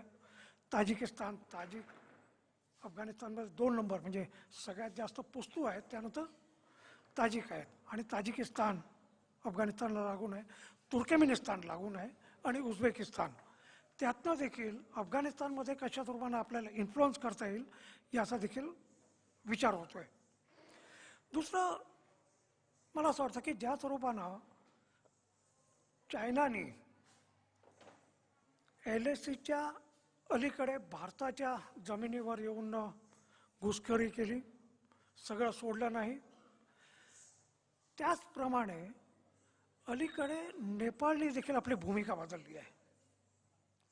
नेपाळचं म्हणणं आहे की कालापाणी नावाचा जो काही भाग आहे उत्तराखंडमध्ये येतो, नेपाळचं म्हणणं आहे की तो जो काही भाग आहे तो आमचा आहे आणि त्या स्वरूपानं त्या लोकांनी नेपाळने एक नवीन नकाशा देखील प्रकाशित केलेला आहे. म्हणजे भारताचे संबंध चायनाशी तणावाचे आहेत, नेपाळशी तणावाचे होऊ शकतात, नेपाळचे प्रश्न सोडवले पाहिजे आणि नेपाळाची तणावाची सुरुवात 2015मध्ये जेव्हा नेपाळने नवीन राज्यघटना तयार केली तेव्हापासून सुरू झाली. मी त्यात खोलात जात आहे कारण वेळेचा आपल्याला अभाव आहे. परंतु या सगळ्या ज्या काही गोष्टी आहेत की मला असं वाटतं की भारताने एक महत्त्वाचं काम केलं पाहिजे. परराष्ट्र मंत्रालयाने, भारत सरकारने आपले जे काही जवळचे जे काही राष्ट्र आहेत, शेजारील राष्ट्र जे आहे, भारताने शेजारील राष्ट्राकडे खूप दुर्लक्ष केलं आहे आणि आपण अमेरिकेच्या अधिक महत्त्व दिलं आहे. आपण क्वाडमध्ये आहोत, SAARC south Asian association for regional cooperation जे आहे त्याची 2014ला शिखर परिषद शेवटची नेपाळला झाली, त्यानंतर झाली नाही. त्यानंतर सार्कला काउंटर करण्यासाठी भारताने बिमस्टेकला महत्त्व द्यायचं सुरुवात केलं, पण बिमस्टेक देखील कुठेही पुढे जात असताना दिसत नाही. नेपाळशी आपले तणावाचे संबंध निर्माण झाले आहेत. एकेकाळी नेपाळ पेट्रोल, तेल या सगळ्याबद्दल पूर्णपणे भारतावर अवलंबून असायचं. आता तसं राहिलं नाही.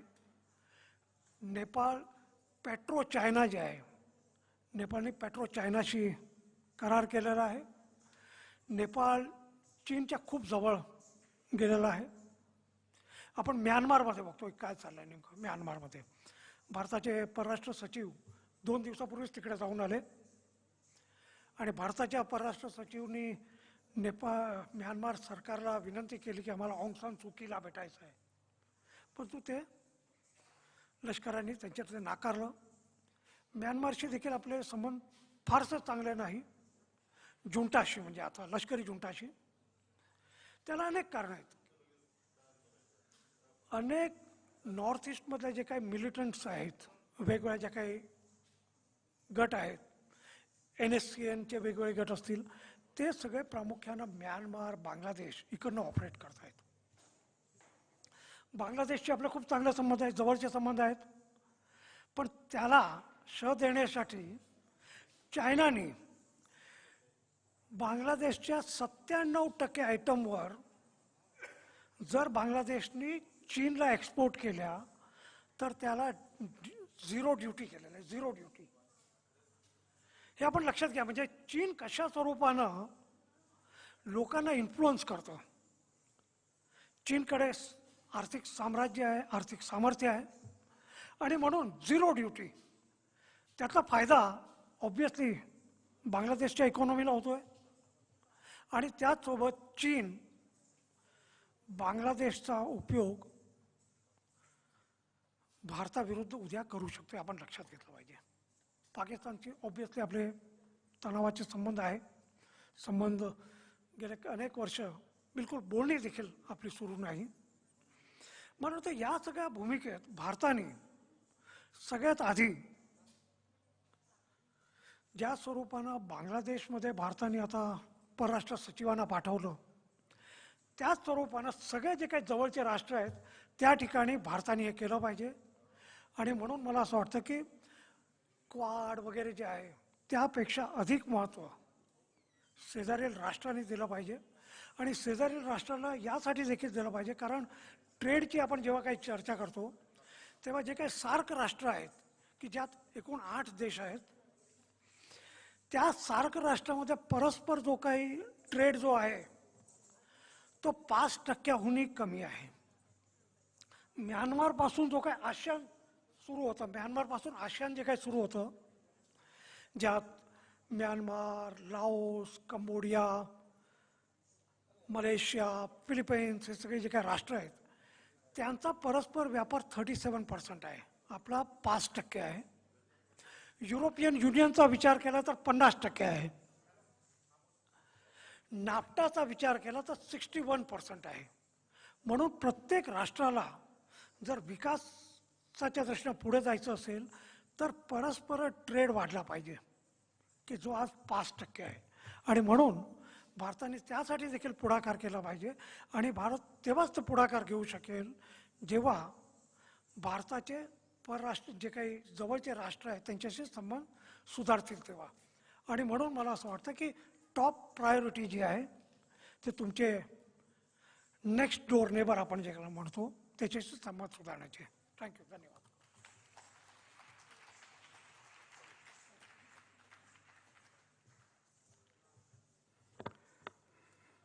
वेळेच्या अभावी आदरणीय देसाई सरांना मुंबई ते पुणे 9 ते 4 प्रवास करूनही कमी वेळ देता आला त्याबद्दल मी संयोजकाच्या वतीने मी दिलगिरी व्यक्त करतो.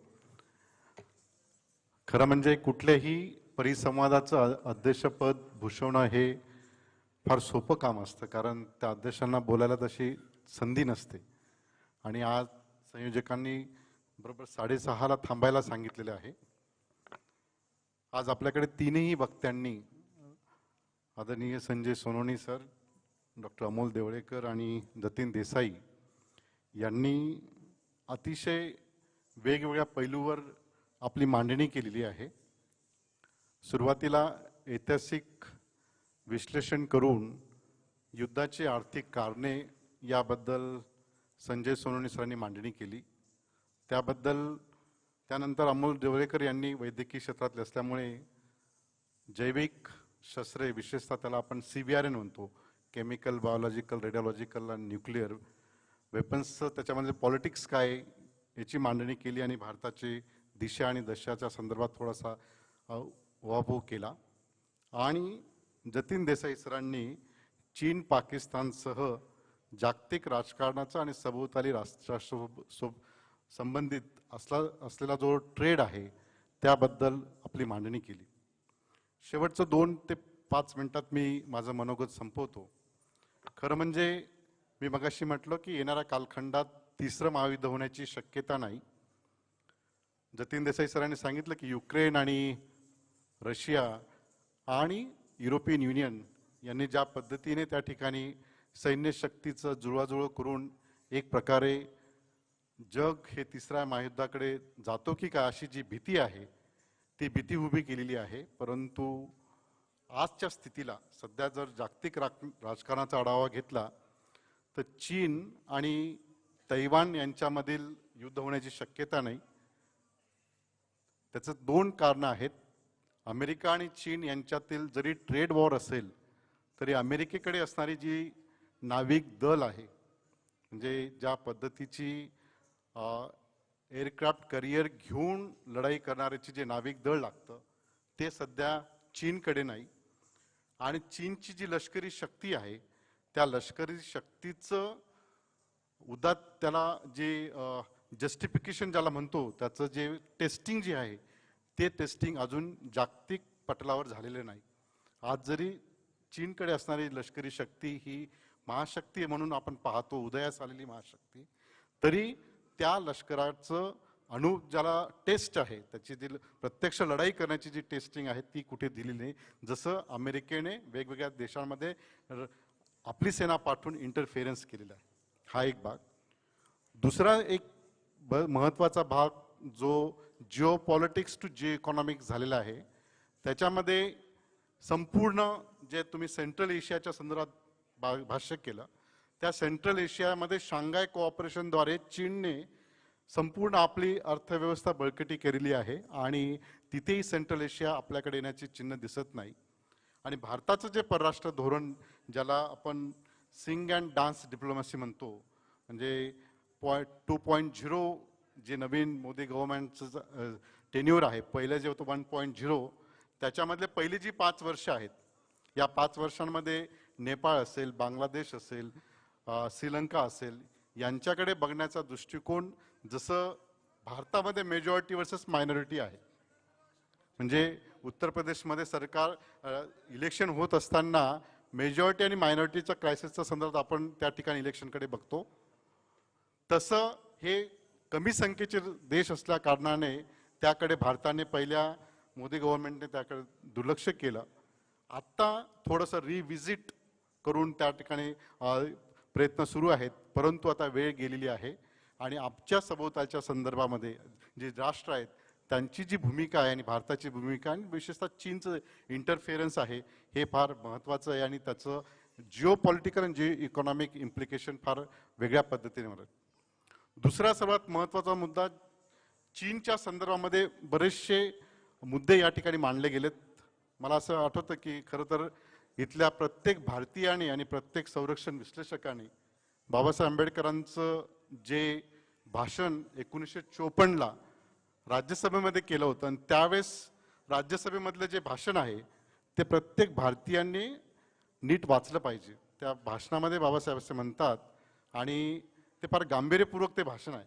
म्हणजे ज्यावेळेस त्या कालखंडामध्ये आपण पंचशील करार करतो आणि तो पंचशील करार हा 5 प्रिन्सिपलवर आधारित आहे, ज्याला धम्माची व्याख्या करून त्या ठिकाणी पंचशील नाव दिलं गेलं आणि त्याच पंचशील करारात बाबासाहेबांनी म्हणजे 56ला ते धर्मांतर करतात. 35 पासून 56 पर्यंत प्रवास त्यांचा बौद्ध धम्माकडे आहे आणि त्याच कालखंडामध्ये राज्यसभेमध्ये बाबासाहेब सांगतात की परराष्ट्र धोरण आखत असताना व्यक्ती महत्वाची नसून राष्ट्रहित महत्वाचं आहे आणि राष्ट्रहित महत्वाचं असताना राष्ट्रहित बघत असताना आपल्या देशाची जी जॉग्राफिकल कंडिशन आहे, जी भूराजकीय स्थिती आहे, भौगोलिक स्थिती आहे, ही जोपर्यंत त्या देशाच्या राज्यकर्त्यांना समजत नाही तोपर्यंत त्या देशाची सुरक्षितता ही नीट राहू शकत नाही. याचं भाष्य अतिशय क्रिटिकल पद्धतीने 1954ला बाबासाहेब आंबेडकर